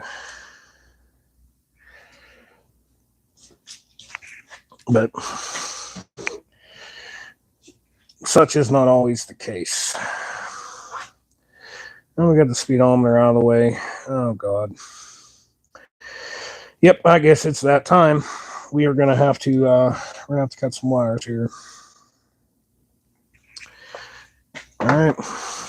It is what it is. It's what we got to do. And we're going to have to be soldering wires. I don't know if that's going to happen later today or not, but It will be easy enough to solder this back together. You basically match color with color. Everyone's different. It's a black and yellow striper. It's why we're checking this now before we cut, so that we know. We don't have to mark it. We have a black and yellow striper going to a black and yellow striper. We have a purple and white striper going to a purple and white striper. Orange and white striper going to an orange and white striper. Solid yellow going to solid yellow. Solid blue going to solid blue. Solid white going to solid white. Check. I do more wiring on metric bikes, and generally Hondas, green is always your power and blue is your ground. I think Harley, white is your power and blue is your ground. But yep, it is that time. So before we cut that, let me get some sort of fastener. Let's see what we got here laying around as far as that. Because, there we go. These will work just fine. What we're going to do to make this easier, we're going to do one side at a time. And we're going to snip the plug off of the side that we're working on. And when we snip the plug, after we pull the wires out of the bar, we're just going to take a zip tie. We're going to go ahead and just zip tie this to this. So I know this plug goes to this, and this plug goes to this. So what I want to do, probably not going to be able to get this completely unscrewed. What I think I want to do is I want to get the wires out of this side so that I have more room to move. Then I'm going to remove the clamp. I'm going to slide the handlebars over this way and hopefully pull this completely off. That way I have the throttle assembly, the housing, in my hand, and I can get that screw out over on the workbench and do it properly so that it doesn't look all boondoggled up. I gotta move you guys back. Sorry if I block your view. Let's see. Can I get a little bit of movement on you? Okay. Okay. This is definitely this. Boy, it's going to be a fight to get it out of there. Fight till the end for sure. So, go one at a time. Something like this. That way we're leaving a little bit to work with. These connections are good. I don't really want to cut them there. I'd rather cut them here.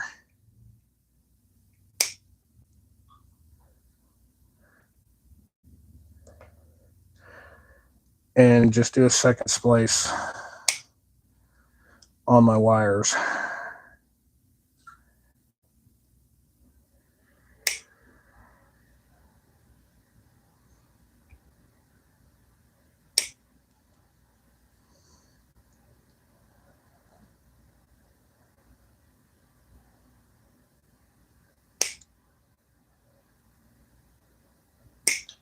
Okay.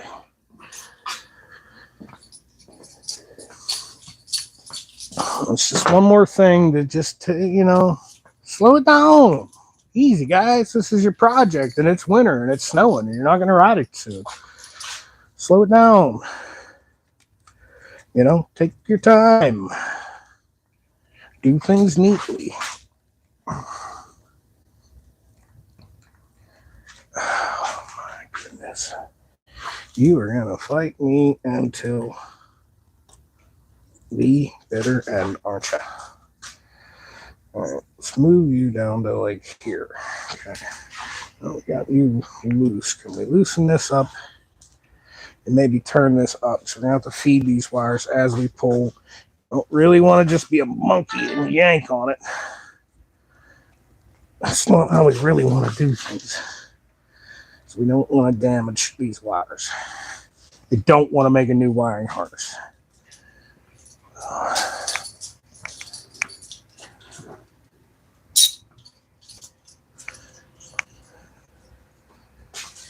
Go ahead.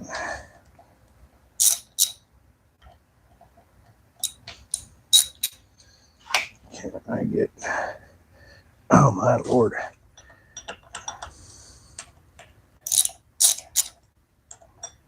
Okay. I got that loose. Let's take a rubber dead blow to it real quick. It's been clamped together for a long time.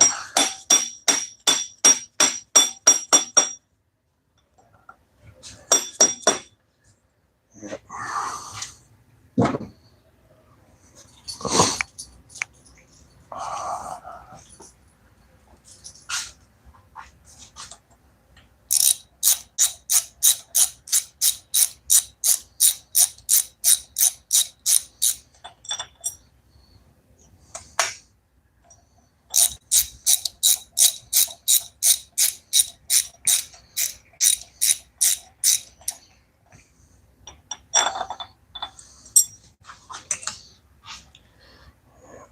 It's literally fused itself together. It's been clamped together that long. I don't know. You guys tell me.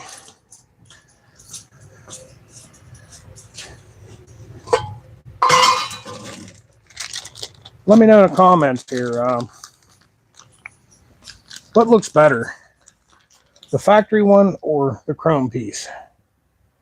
Let me know in the comments. Factory or chrome? I feel like this looks pretty cool if I would just maybe take some Scotch-Brite to this and kind of shine this up and have this bling a little bit versus a completely chromed one. Like, that might look pretty cool.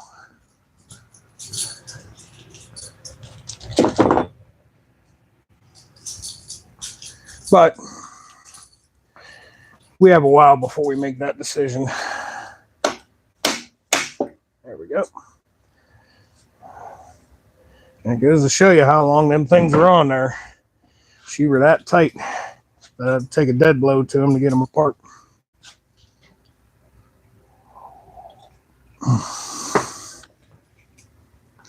Just my pants. I was out there shoveling snow, so I got sweatpants on underneath my jeans. And they're falling down, but my suspenders are holding my jeans up. It's not exactly comfortable, man. So now that I can see what I'm doing, I'm going to feed in a little, pull out a little. Feed in a little, pull out a little.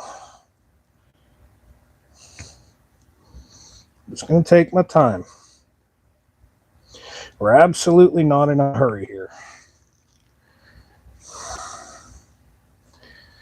I kind of want this factory wrapping on here. I don't have shrink wrap that big, and it'll be a lot of wires to run through what I got. So I kind of want to reuse this.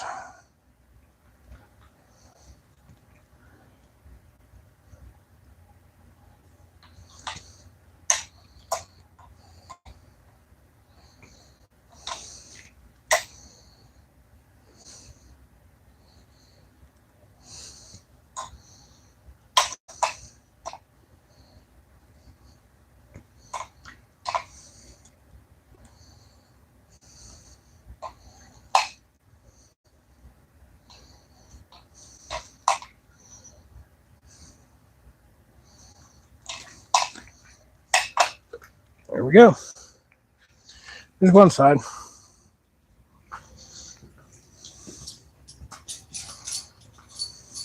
And as you can see, let me show you this. It's another reason why wires through the bars look good. But you see that? It's already getting boogered up, and if that will eventually wear down into the wire, now you got a short circuit, you got a headlight that's not working, you got to figure it out. Admittedly, it doesn't look as good having these wires down on your bars, but for a down and dirty chopper that I'm going to ride a lot, if there's an issue, I want to be able to fix it pretty easily, even on the side of the road.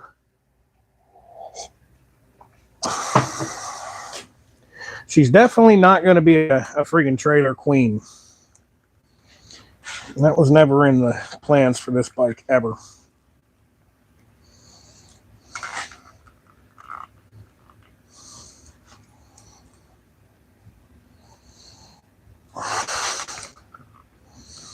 fact, we ended up with this bike basically because a really good buddy was in a spot in life that he needed a couple bucks. Oh, yeah, here, before I go any further and jibber jabbering to you, we're going to take this plug because it goes to this side. All right, we're just going to take a piece of zip tie like this because I don't feel like digging for tape and I have a ton of these. We're going to go ahead and just zip tie that together. Now these two pieces will stay together. You're not going to lose them. It's going to be easier when you put it back together. We're going to end up doing the same thing on this side. Anyways, where I was going with that. You know, my buddy, you know, he's in a tight spot. He's retired at this point. And this was his bike. He's got another one. He's got a Triumph Chopper. Really cool, period correct. 1960s style hardtail Triumph Chopper with a girder front end on it. Really, really cool bike. Like if you watch the old B-rated biker movies from the 60s, this bike could have been in one of them movies for sure. Now, he doesn't really ride it now. His health issues and life situations. Really doesn't have time to ride. And being retired and fixed income and the economy is what it is. You know, he needed a couple extra bucks. Well, I don't like him enough to loan him money, but I like him. So that's how we ended up with this bike. This was sitting for 3 years. He bought it and just doesn't have the time in his life and health issues. It didn't get ridden. So to help him out, I bought this and decided, hey, this will be a cool project for the Phoenix Motorsports channel. I used to own a Sportster, not a chopper, but a Sportster 1200C. Many years ago, I was in a bad motorcycle crash, and I couldn't hold up a heavy bike, so I picked up a little Harley Sportster because, well, it's nice and light.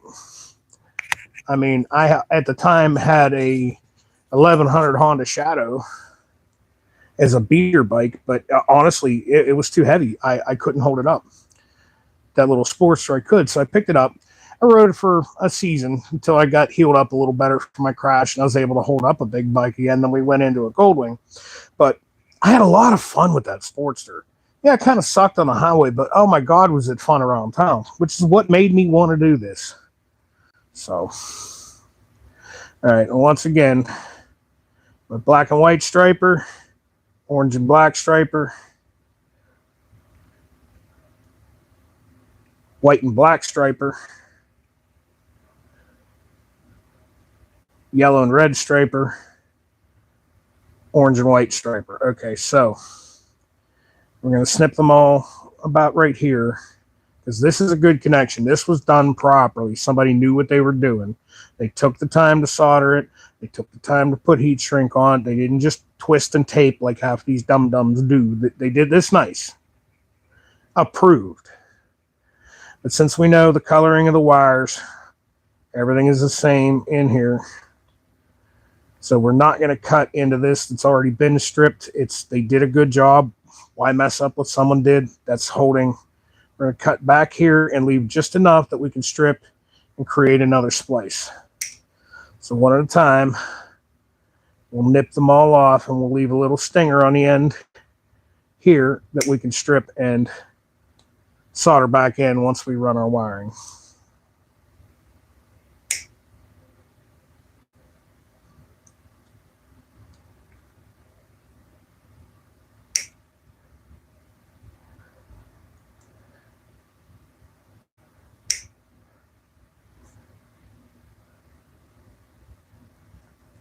Nice. Take this, move it over to the bench, and just like we did the other side, we'll work. See, look right there. There's already a little booger in that, and I haven't even touched it. This wiring's 30 years old. This just reaffirms why I said maybe we're going to run the wires on the outside of the handlebars, just in case we have problems later. But we'll work a little bit of wire down in. And then we're gonna try to pull a little wire down out. I think I want like maybe a prying implement of some sort here. Maybe a pair of pliers, something like that. A pair of needle nose maybe would be nice to have right now. Little pair of needle nose. Okay, them in the pockets.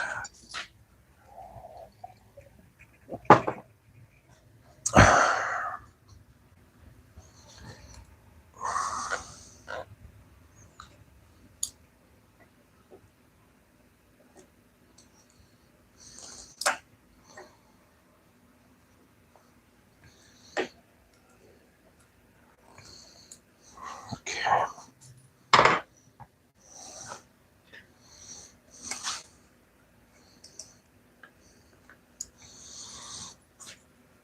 Patience is the name of the game here.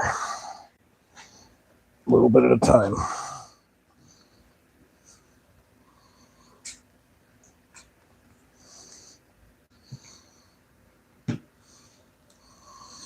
Feed a little bit down into there. Pull a little bit down out of here.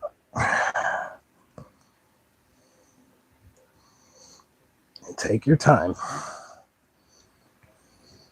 We don't want these wires to get boogered up and have to redo all of that. We'll just be creating more work for later, right? Okay.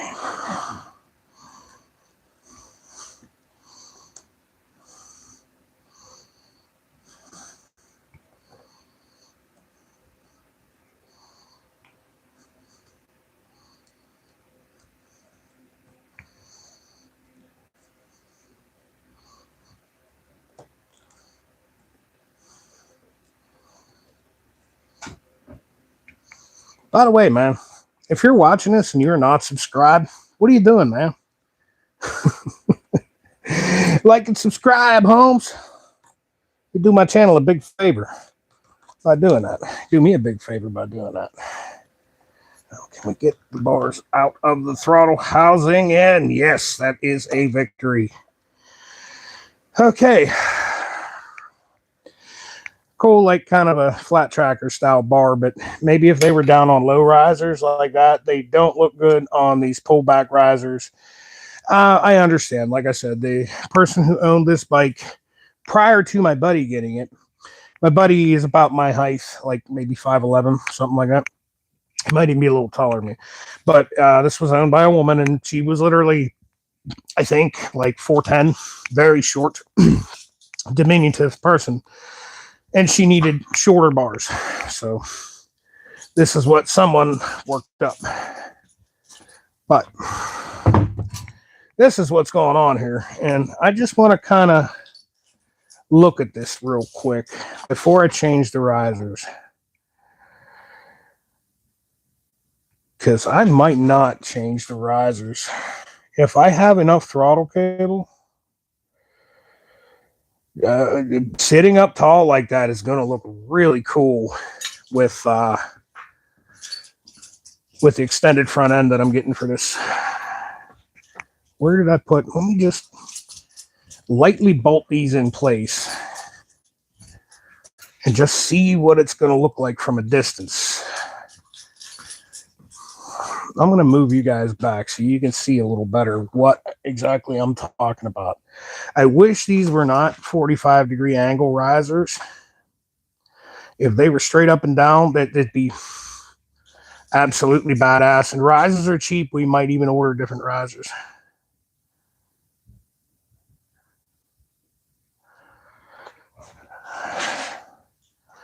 Let me check out your comments for a little bit.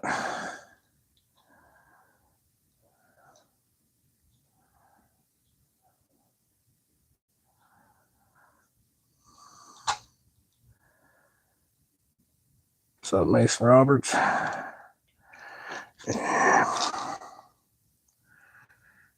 All right, everybody. So let's get you back here where you can see a little better. Man, if I have enough cables to do this, I I don't know, man. These might look good. I'll show you the risers. I have two different sets. I ordered 1-inch risers, not knowing that in the parts box that came with this bike, I dug through it briefly and I found a lot of paperwork and stuff, a couple light bulbs, but nothing really substantial. But it did come with a set of risers. I ordered these. Now the risers that come with, as you can see, are maybe a 1/2 inch taller, but I figured with the buckhorns are taller, rather than go with extended cables, I would just put shorter risers and taller handlebars. Now I'm just going to lay these in here. And with these, it's a personal thing with me. I like the angle of the handlebars to match up with the forks, something like this. I mean, some people will want to kick them way up. I don't like that look. I like them pretty close to the angle of the forks. Let's slap the cap on it real quick here. That can lay like that for a second. And let's just gently snug down the cap.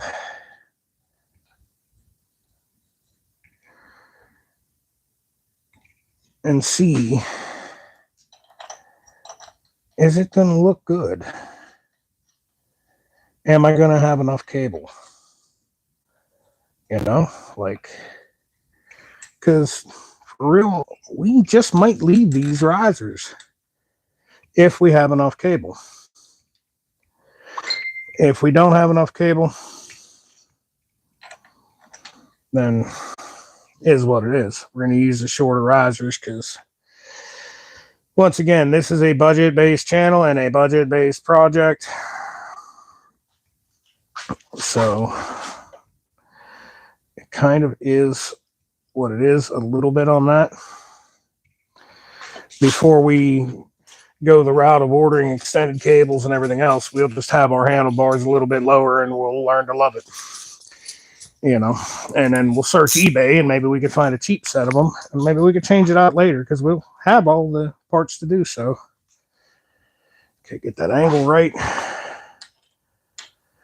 Just put a gentle snugness to this, just enough to hold it down like that. We're not putting any pressure on them. Okay, and you'll see what I mean by when I back the camera up, they actually need to go up just a little more.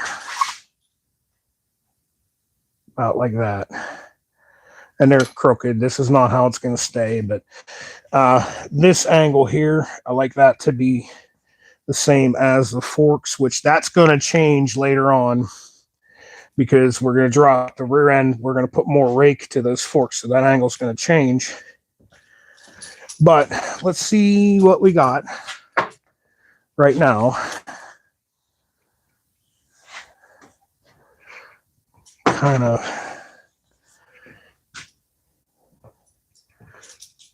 move you guys back out for a visual. Oh man, I think I kind of like that. I do think I kind of like that look. Oh, Christ, I like that. When the front end's extended, man, that's gonna look pretty badass when the front end is extended. I do like that look. I kind of hope I have enough throttle cable to make this work. If I don't, then we'll go with the other risers.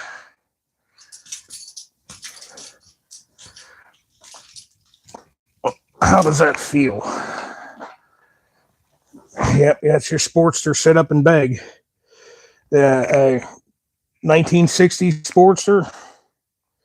That's how you'd be riding it. Now, with the other risers, you're going to be more like this. And I'm a little cramped here. The forward controls are going to put my feet here.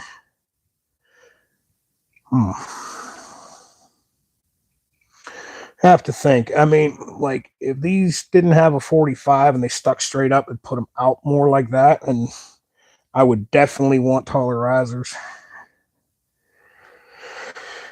But the jury's out on it. That is a really cool look. And like I said, once the front end's extended, that's going to be totally badass. I mean, as far as high bars, I got 16-inch apes on my Super Glide. So I have a bike with really high handlebars. I don't know if I want really high, That's why I went with just buckhorns with this. Let's see.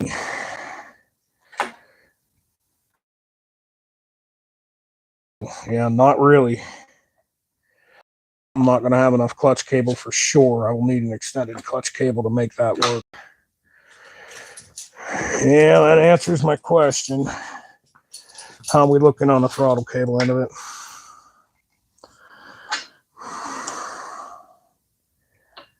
I'll have to extend wiring, and when I do put the extended front end, I will need longer brake lines, as well as I'm going to have to extend wiring out. You devil. Come on, stay there. Yeah, that's unfortunately not where it's at. I like the look. I don't like the look enough to go through the rigmarole of extending everything. And there's definitely not. And you can see that right there. There's not going to be enough throttle cable to do what we need to do. Maybe if we routed them a little different.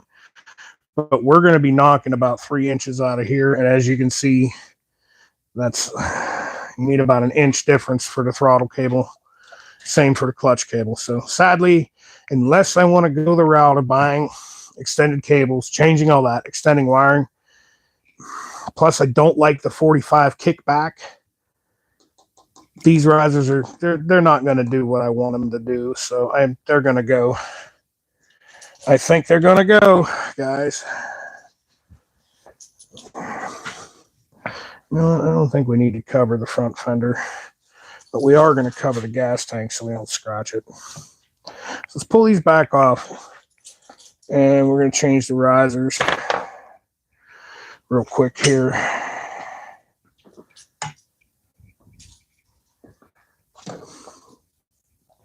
Maybe pretty soon here, I'm going to have to go out and shovel some more snow, sadly.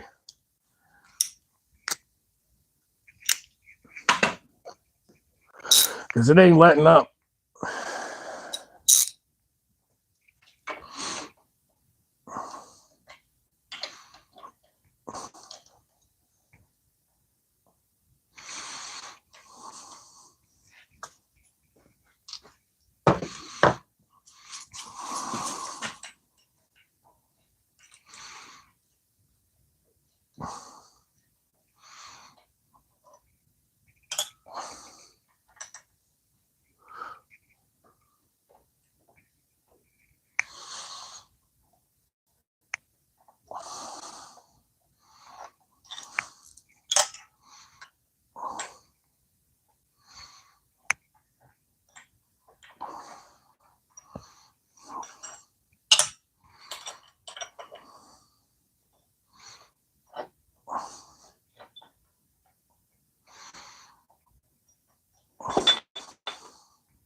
All right, what do we got to do to get these risers out?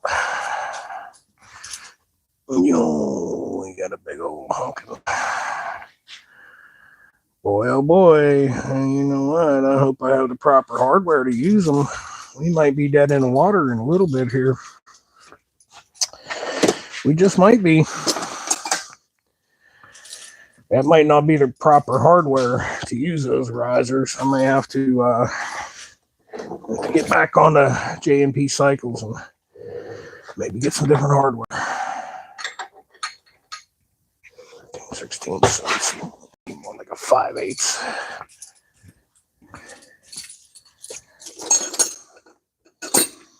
Maybe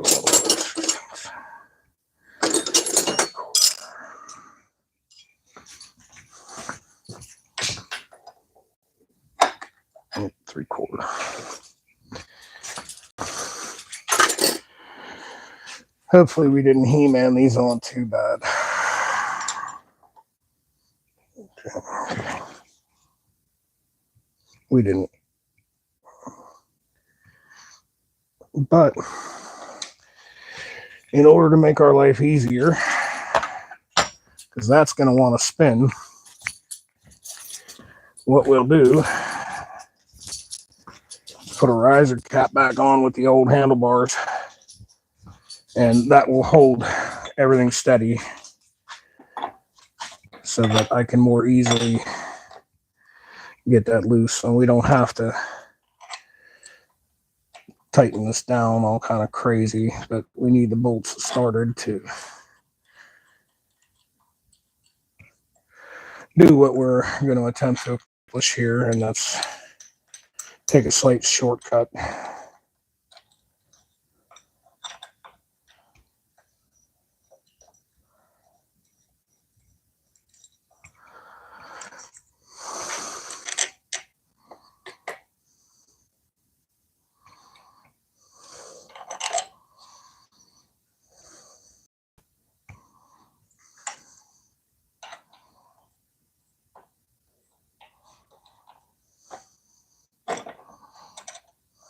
Get this up and away from the gas tank so it doesn't hit it if the bars move.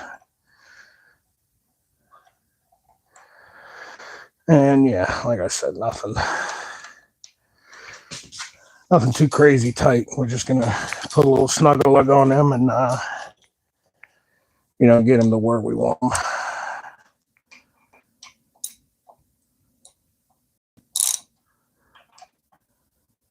Okay, something like that should be enough to hold it.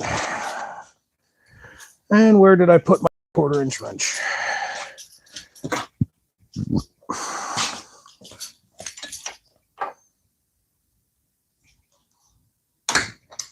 Good. We didn't kill these. Nice. It's all the tighter they needed to be.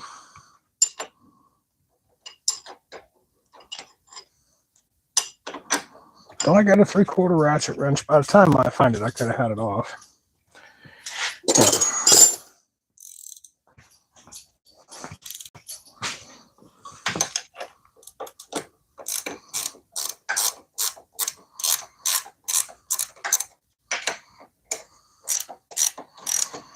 Absolutely love ratchet wrenches. They make life so easy. Somewhere you can't fit a socket and ratchet in. These make life very, very easy.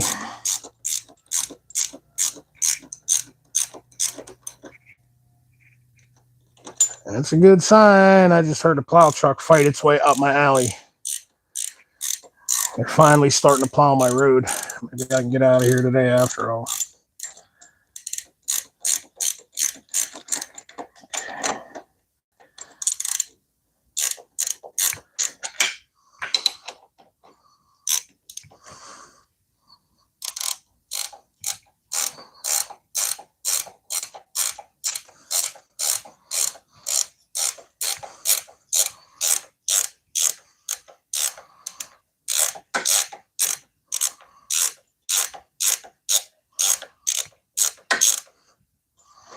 Spin that out by hand yet? Almost.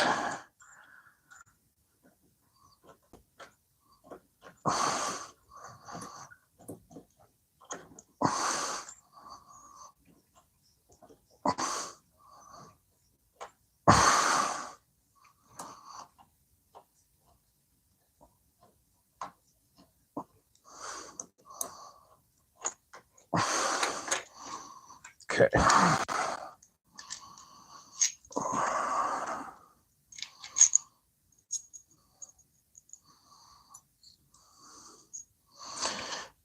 Remember that ground goes there.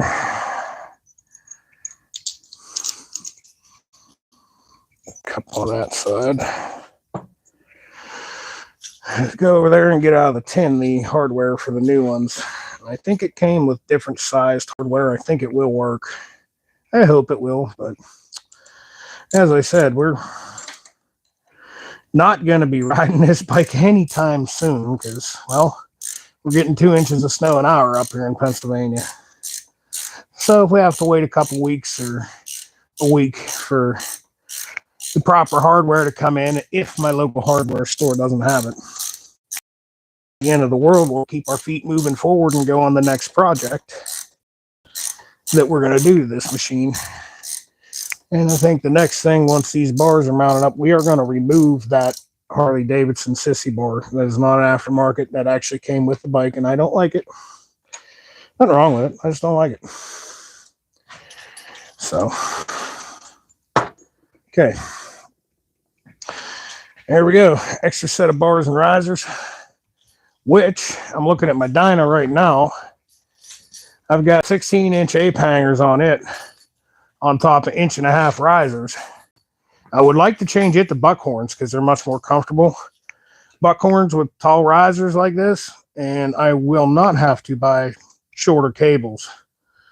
And I could shorten the wiring up. My cables will be slightly bunched, but they will work. These are going to go in the keeper pile. 100% going in the keeper pile.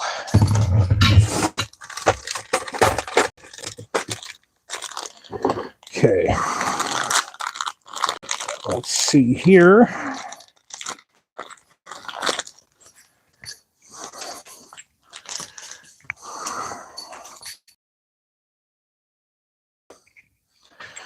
Slightly different set. Tell me I've got the hardware I need. I probably don't.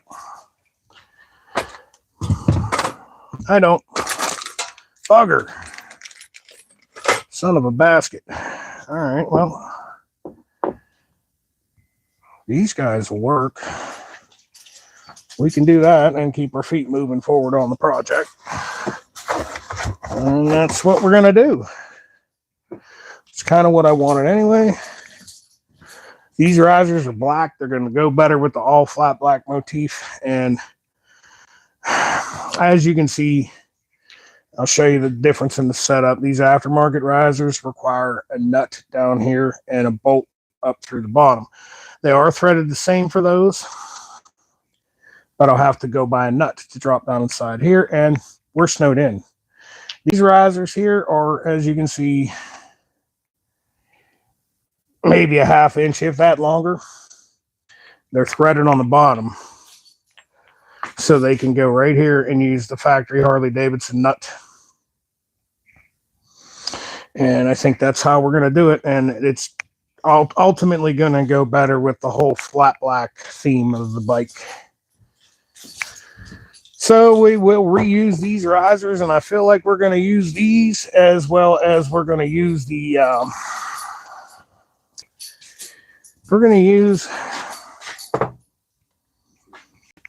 chrome top for this. Okay, this should be this side. So that goes, nope. Let it go. There you go. Goes like this. Cup goes here. That goes up through. And we'll see what we got. And I don't know, man. Is there going to be enough thread to do this? There might not be enough thread to do this. Oh, man, I don't know.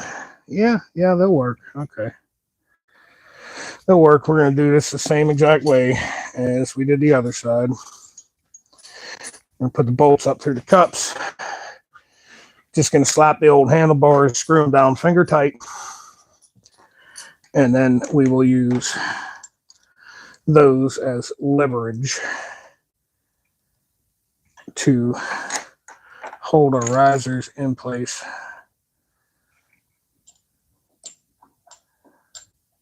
I got them upside down anyway. I got them upside down and backwards.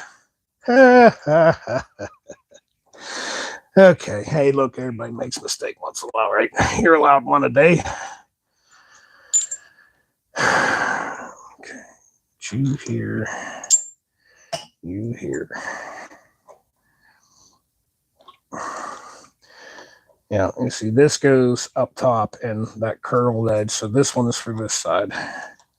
My bad. Everybody makes a mistake once in a while, right?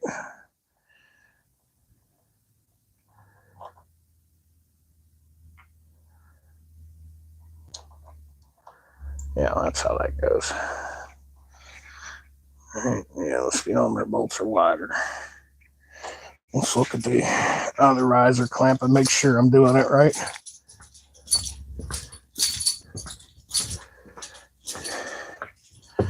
Yep, we're doing it right.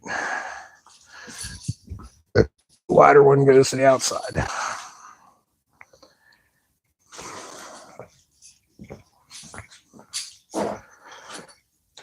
Put that up through, get the cup back into position.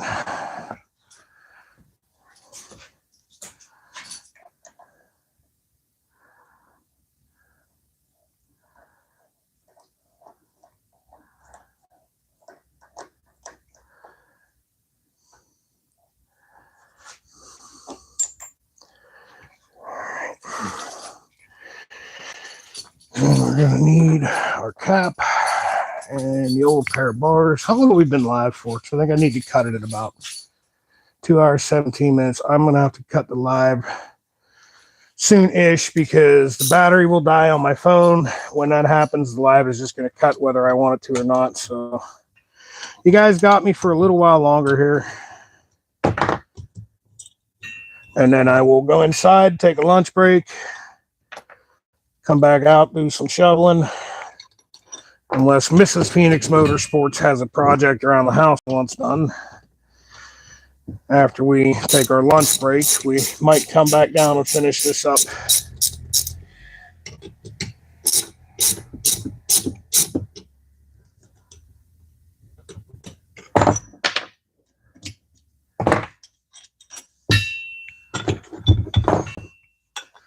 Okay.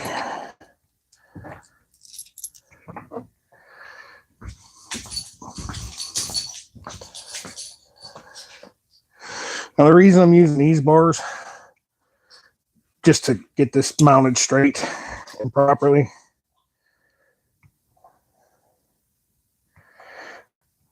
So the other ones are a bitch to work with. They really are. These little flat bars are just easier to deal with. So for what we're actually doing here, we only need these on here long enough till the risers are tight. And then we'll pull it back apart. We'll put the proper handlebars that we're going to use on here.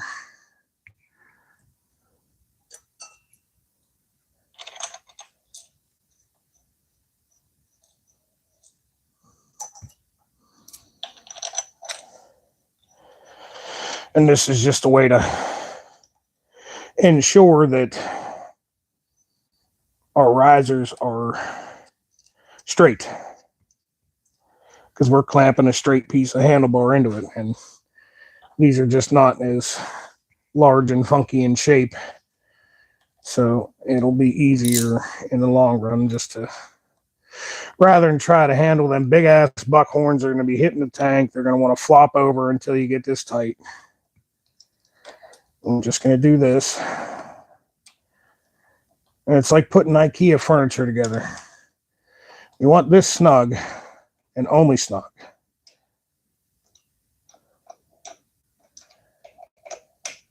And then we're going to tighten these. And then this here can spin left, right, left, right. See what I'm saying? These bars are going to keep it straight and hold it straight while I tighten up the riser bolts on the bottom.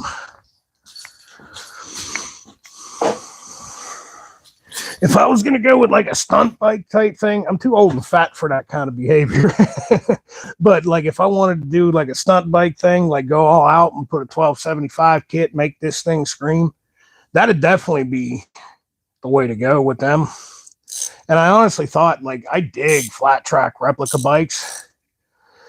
In order to make one look cool, you got to cut the fender supports off the back to put one in fast back fenders. I don't want to change anything that you can't put right back to stock on this bike, simply because it's a survivor, man. She's only got flipping 3,900 miles, man. I don't want to do anything that can't be undone. Like if this was a warmed over, beat up, 50,000 mile Sportster, I wouldn't give two craps. I'd hack it all up. But this is a complete survivor that just didn't get ridden. Like I'm even second guessing putting the 1200 kit on it. Like I almost want to do this and leave it at 883 for now. Part of me kind of feels like you should just do that because it's a survivor with no miles. Like 3,900 miles is just barely broke in. 3,900 miles.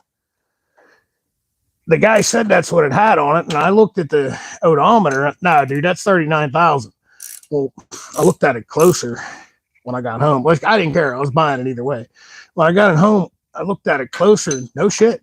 I was missing a decimal point. This bike has 3,900 miles, and that's it. So we don't really want to go batshit crazy modifying everything. We just don't. I don't want to cut and hack. I want to be able to put it all right back together the way it came from Harley, which would be those risers and buckhorn bars anyway, but it's a personal thing. Like I'll sacrifice a little bit of coolness just for the love of motorcycles.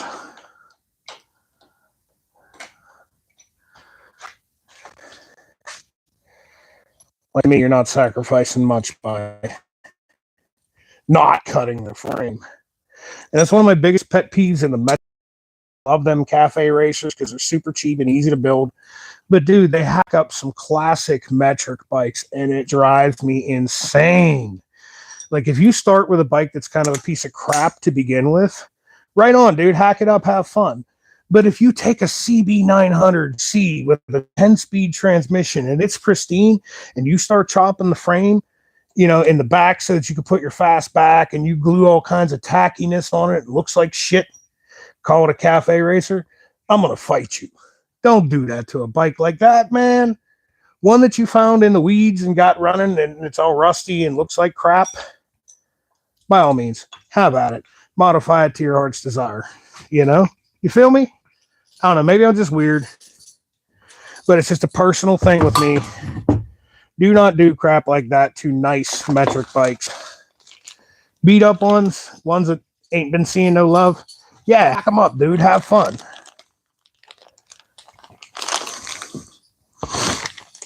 Okay, this came with new hardware. We're going to use it. Looks like we got some comments. What's up with you guys? What's up with you guys? Huh? Whereabouts in Texas are you, brother? I am not in Texas, bud. I am in Pittsburgh, Pennsylvania. Near it, anyway. Just got a bobbed out old Roadstar. I'm so in love. Dude, Finding Florida. If you have not subscribed, I have a bunch of Roadstar videos and I have a bunch of Roadstar riding videos. Before I got this shop and this house, we were living across town in a rental unit, a house that had a crappy little one-car garage, man. And in that garage is where this channel started. And where I started initially working on bikes. I've done it all my life, but where I started actually doing this for the channel. And one of the first bikes on here was an old Honda Gold. No, actually a Honda Shadow. I had that for a beater bike. It was kind of ratty. And I had a Roadstar. It was, I think, a 1600, 2000 model Roadstar. And that was my good bike. It was pristine, at low miles, everything else. It had some issues when I got it. Shortly after I got it, it decided it was going to wipe out a lifter and a cam. So I had to put new cam and lifters in it, which took a while to find for a 1600 Roadstar. You can get them all day for an 18. Yeah, I think they went to 1700. You can get them all day for a 1700 Roadstar. Easy to find parts. You can get aftermarket cams. But the 1600 series was not very popular. And it took me like a month to find a set on eBay, new old stock. But anyways, I fixed the bike up. I rode the hell out of that bike for like 2 years. It about the same size as a Heritage Softail. It felt just like a Heritage Softail. It honestly did. It sounded amazing. And now, mind you, we're not drag racing. We're just riding buddies. But went on a really long ride out of state with my boss, actually, at work, and a couple other buddies, and they had Milwaukee 8s. I kept up with them on a highway without a problem, like running right with them. Now, if we're going to try to go nutty and drag race, yeah, I'm sure they would have ate my lunch, but just to keep up with them, I had no problem. That was a hell of a bike, man. Yamaha Roadstar is an awesome machine. And don't ever let no Harley guy give you shit for riding one of them, because there are things that I don't like about metric bikes and things that I do. One of the things I don't like is they tend to use a lot of plastic covers and whatnot. Okay, bugs the hell out of me. Seriously, bugs the hell out of me. Plastic engine covers, plastic switch housings. It just makes the bike look and feel cheap. Yamaha Roadstar, yeah, no, none of that. Everything was high quality. It was well built. I mean, it was a good machine. Before I get to yakking too much, I guess I had better make sure this hardware fits these risers, or we're going to be out of business.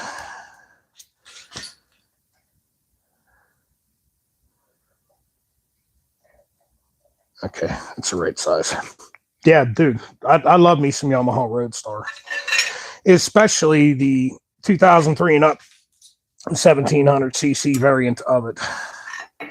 I mean, dude, start looking around. Aftermarket cams for them.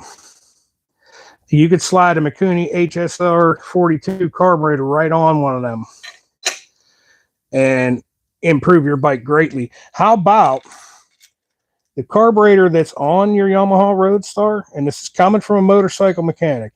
That is the same carburetor that comes on an Evo Harley Davidson, on an Evo Sportster Harley Davidson.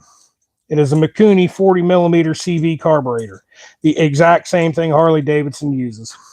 It doesn't have the Harley logo because it's, you know, whatever. But I did a carburetor video on this bike because I initially found out about this bike. My buddy wanted to sell it and it didn't run. He said, it's been sitting a few years. Can you go through it, make sure the carb's up to snuff? Which I did for him. And we did that initial carburetor video. I ended up with the bike, but you know, if you go back through my videos, I have a carburetor video for that Roadstar. I changed up the exhaust a little. I pulled, it had Hines slash cut slip-ons, and I pulled the baffles, cut them short, and removed the baffle packing just to give it a little bit. I ran it without baffles, and it was ungodly loud. It was way too loud. So I modified them, and while doing that, I tweaked the carburetor a little bit. It's way back in my videos, but you'll see it. It's there. Love me some Yamaha Roadstar. There's certain bikes like that just got a special place in my heart. Single cam Honda CB750s, 1968 through 1977. Just about any Harley Sportster. I love the old Ironheads, man. I really do, but you know, it's an Ironhead, and it's just, they're a pain in the ass. They just start, you know what, we don't need to be that accurate. Let's just grab a friggin' ruler. But I love Sportsters. I'd love to have an FXR. Unfortunately, they're kind of a fad right now, and I ain't necessarily got FXR money to spend on a project bike. Because you find an FXR, it's probably going to need some work, or somebody's kept it pristine like my Dyna, and it's going to be ungodly expensive. Okay, we need to go this way just a tick.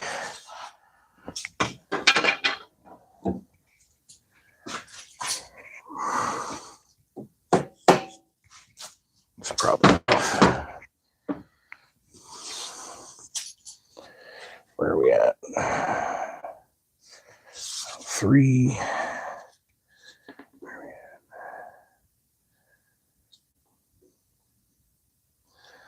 Okay, let's go from this to 4. About 4. We're about where I want. About 4.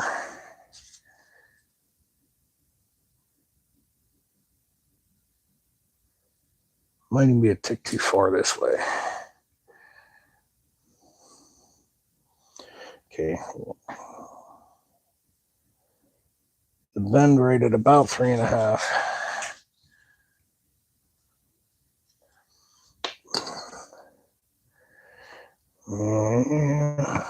Let me go back this way just a tickle.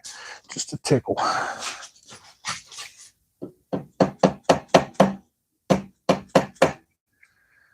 see where we're at.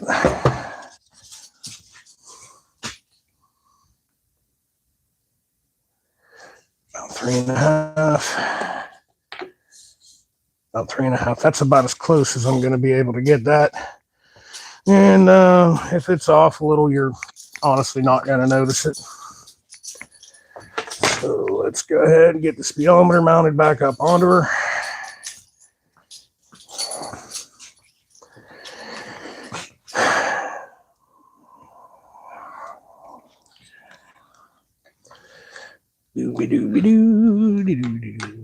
Right like that. And actually, like this here, I love this. That's another pet peeve, Harley Davidson pet peeve of mine.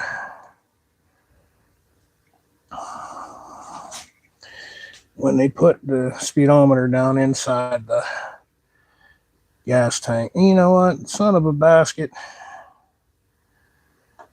That's not making me happy. I don't like that. I may not be able to use this chrome riser. Maybe not. Also try to loosen them up and slide it in there, because the way this is machined out here, I don't think that's going to let me slide the bolt through. Yeah, that's a bugger. Oh, man, bummer. All right, well, we'll work around it. We'll just use the old riser cap because it works on that one.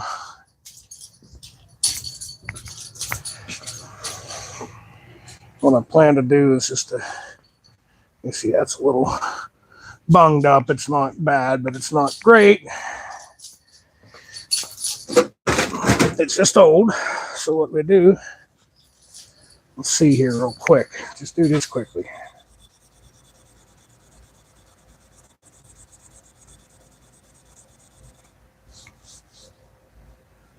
Yep, that'll come right around.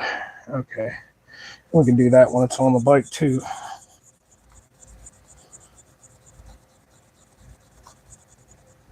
There we go.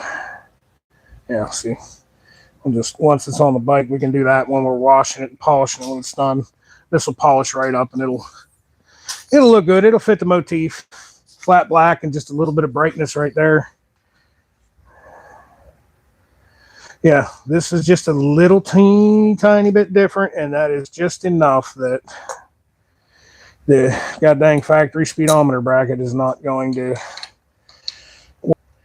rip around town and ride back and forth. We are not trying to be Arlen Ness or Billy Lane and all that shit. We're just making a cool little kick around town bike.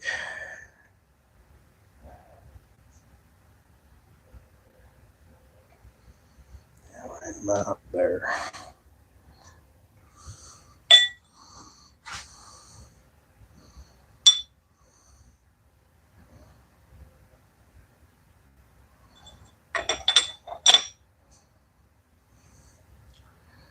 So the factory riser cap it is.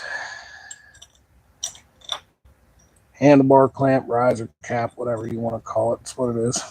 Clamps the friggin' handlebars in position. They're good enough for you folks. It's good enough for me. It's one thing that drives me nuts when folks correct you on stupid stuff. You know what I'm talking about if I tell you this thing, that thing. Like in the whole Like I started YouTube here many moons ago. Depends if you're a returning viewer. You know, I used to be a firearm reviewer, Second Amendment stuff. I got out of it because YouTube honestly doesn't like that, and you're out of the algorithm, and it's hard to get your videos out there and everything.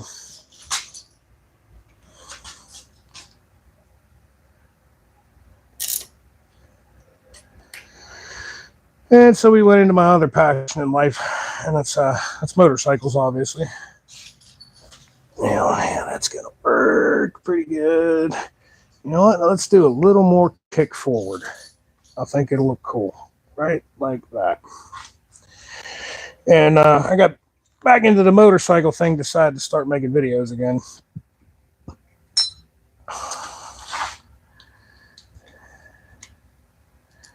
I forget where I was going with that, and it's not important, I guess.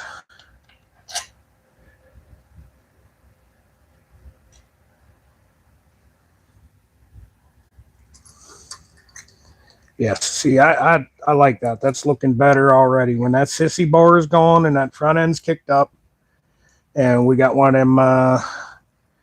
They call it a sport bob fender. Essentially, it is a fender off of a 84 to 93, maybe? No.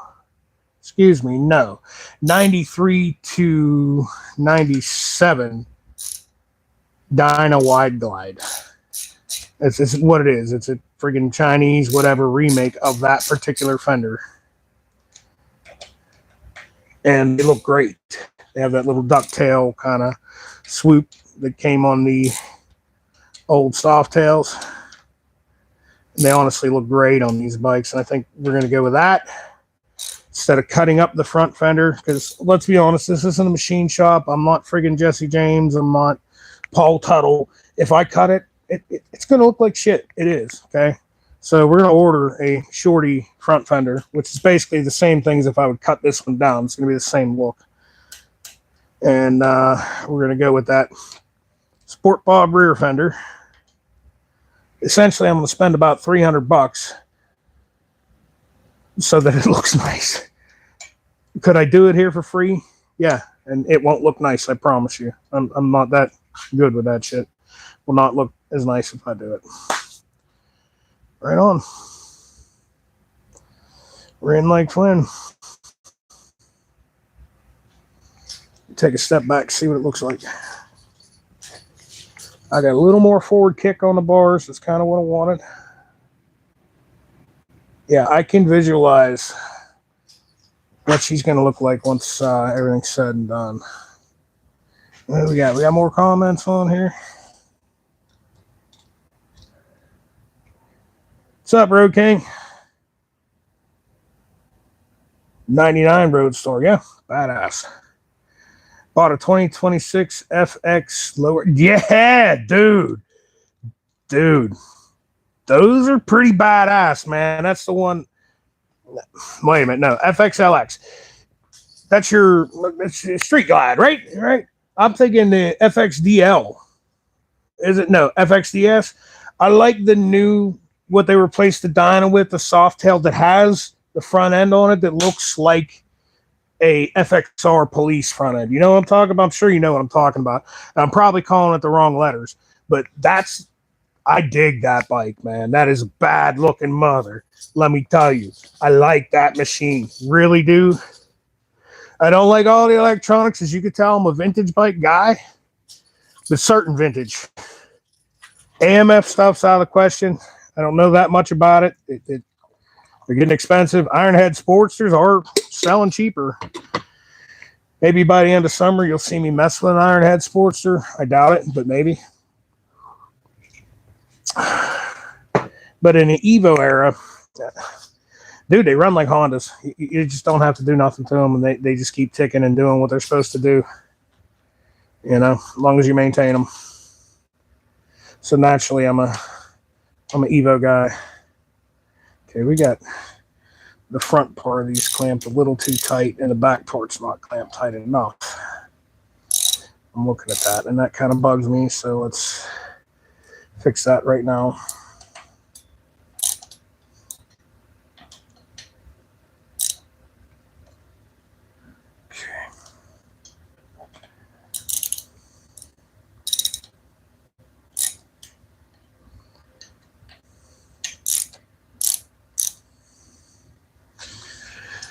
We got the splits right. Yeah, I look a little better on this side. Let's see. Can I crank you a little more? No, you're tight. Okay, so you're going to go a little more like that. A little more like that.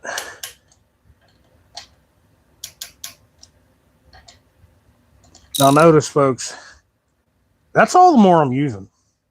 Do not kill these. They do not need to be. You will strip them. You will ruin them. You will bring me some shit that is stripped and ruined and say, Big Kev, can you please fix it? Don't do that to me. Allen keys on a socket. Use your stub ratchet. Just do it. And do yourself a favor. Use it like this too, so that you can only put so much pressure. Then you won't strip shit. Make your life easy. All right.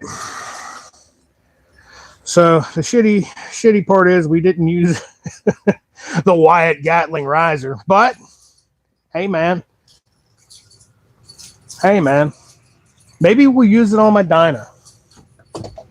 I have it, right? Maybe we'll end up using it on my Dyna. It might look really cool on my Dyna. All right, before we get the bolt and everything back together, let's get a step back and see what she looks like. Gently turn the bars because I got stuff hanging. Yeah. Okay, see, I got them kicked forward a little more than I wanted, but if you notice, it's kind of, I have to cut the bars for you to see it. I see it from where I'm standing. Maybe you can see it from that angle here. No, you kind of can't. Let's get over here. The line here, this angle, matches the slope of the gas tank. That looks pretty cool. Looks pretty cool. What we got here, another comment. Late bike, big motor. Damn right. Screaming Eagle tuner, it's going to rip. Hell yeah, man. 2-in-1 exhaust for sure, Road King. For sure. We are in the process of looking for a Thunder header 2-in-1. They don't make them no more. But that's what I want for my Dyna Super Glide. I'm attempting to find a used one that's under $1,500 on eBay. People know what they're worth, and they sell them for whatever someone will pay, and I'm not that guy. I will put a Cobra Diablo pipe on it before I spend the money on, too much money for a used exhaust system. All right, let's see what we got here. Yeah, see, that's what's up. That's going to be a little funky like that, but the forward controls are going to put you out here. That's a comfortable riding position for a little bike. It's going to look totally awesome with 4-inch fork extensions, especially when we slam the rear end down with Burley Slammer shocks. I like it. Right on. Right on, my friends. So, let's see now. Are we going to be able to use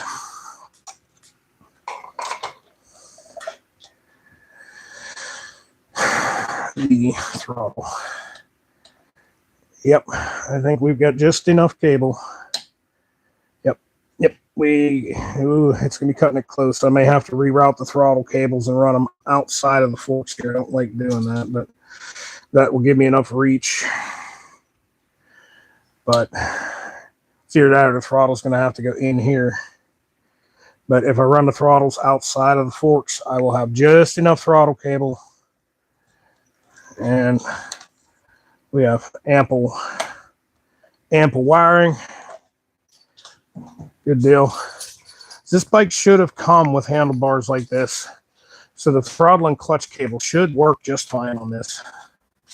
It should. Is it gonna? I don't know. So you have a clutch cable, you have a ton of room. The throttle cable has been routed up in between the forks. Somebody may have done that just to do it because it looked neater when they put the short handlebars on it. But if I reroute it, let me show you what I'm talking about.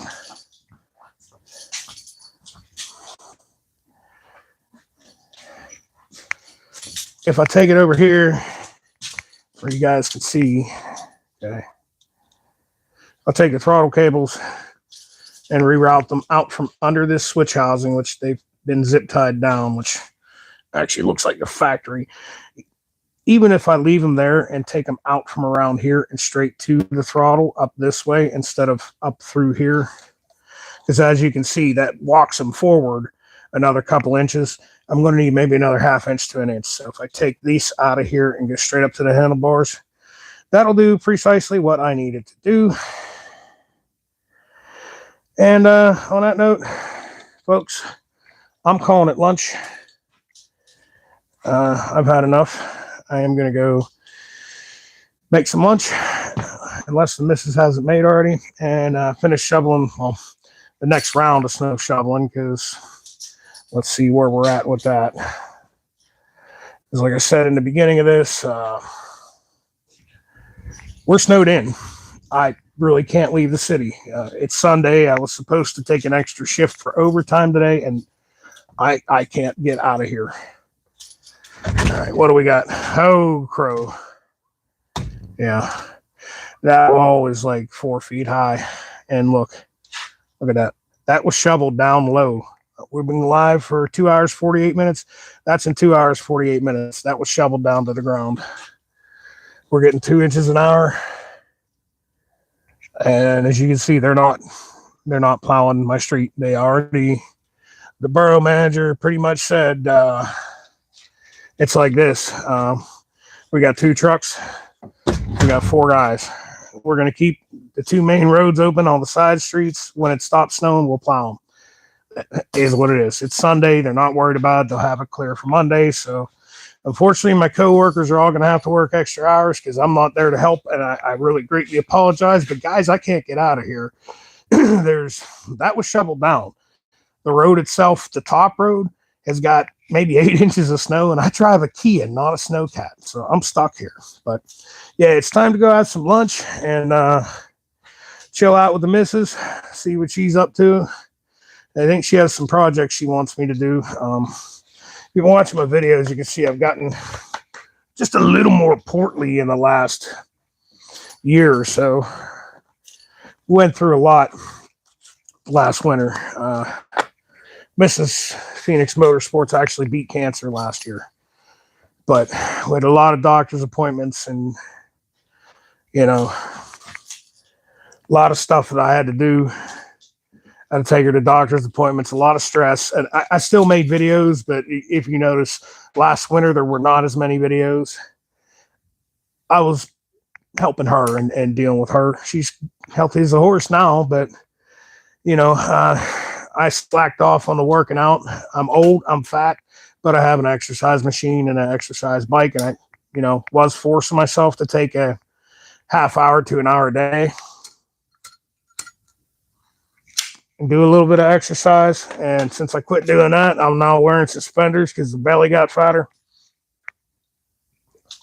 She's been hammering on me to put that. When we moved here, I never unboxed the exercise machine. She's been hammering on me to do that. And now that I'm off, once I'm done shoveling, it's either going to be come back down here, go live again and start working, or probably put that thing back together. And hey, look, man, happy wife, happy life. So that's probably what we got going on. But I will catch you guys later. Thank you so much for watching. I appreciate you. If you could do me a favor, hit that like and subscribe button, man. If my videos suck, I promise you, I will refund you every penny that you spend on watching them. I'll catch y'all later, man. Thanks again.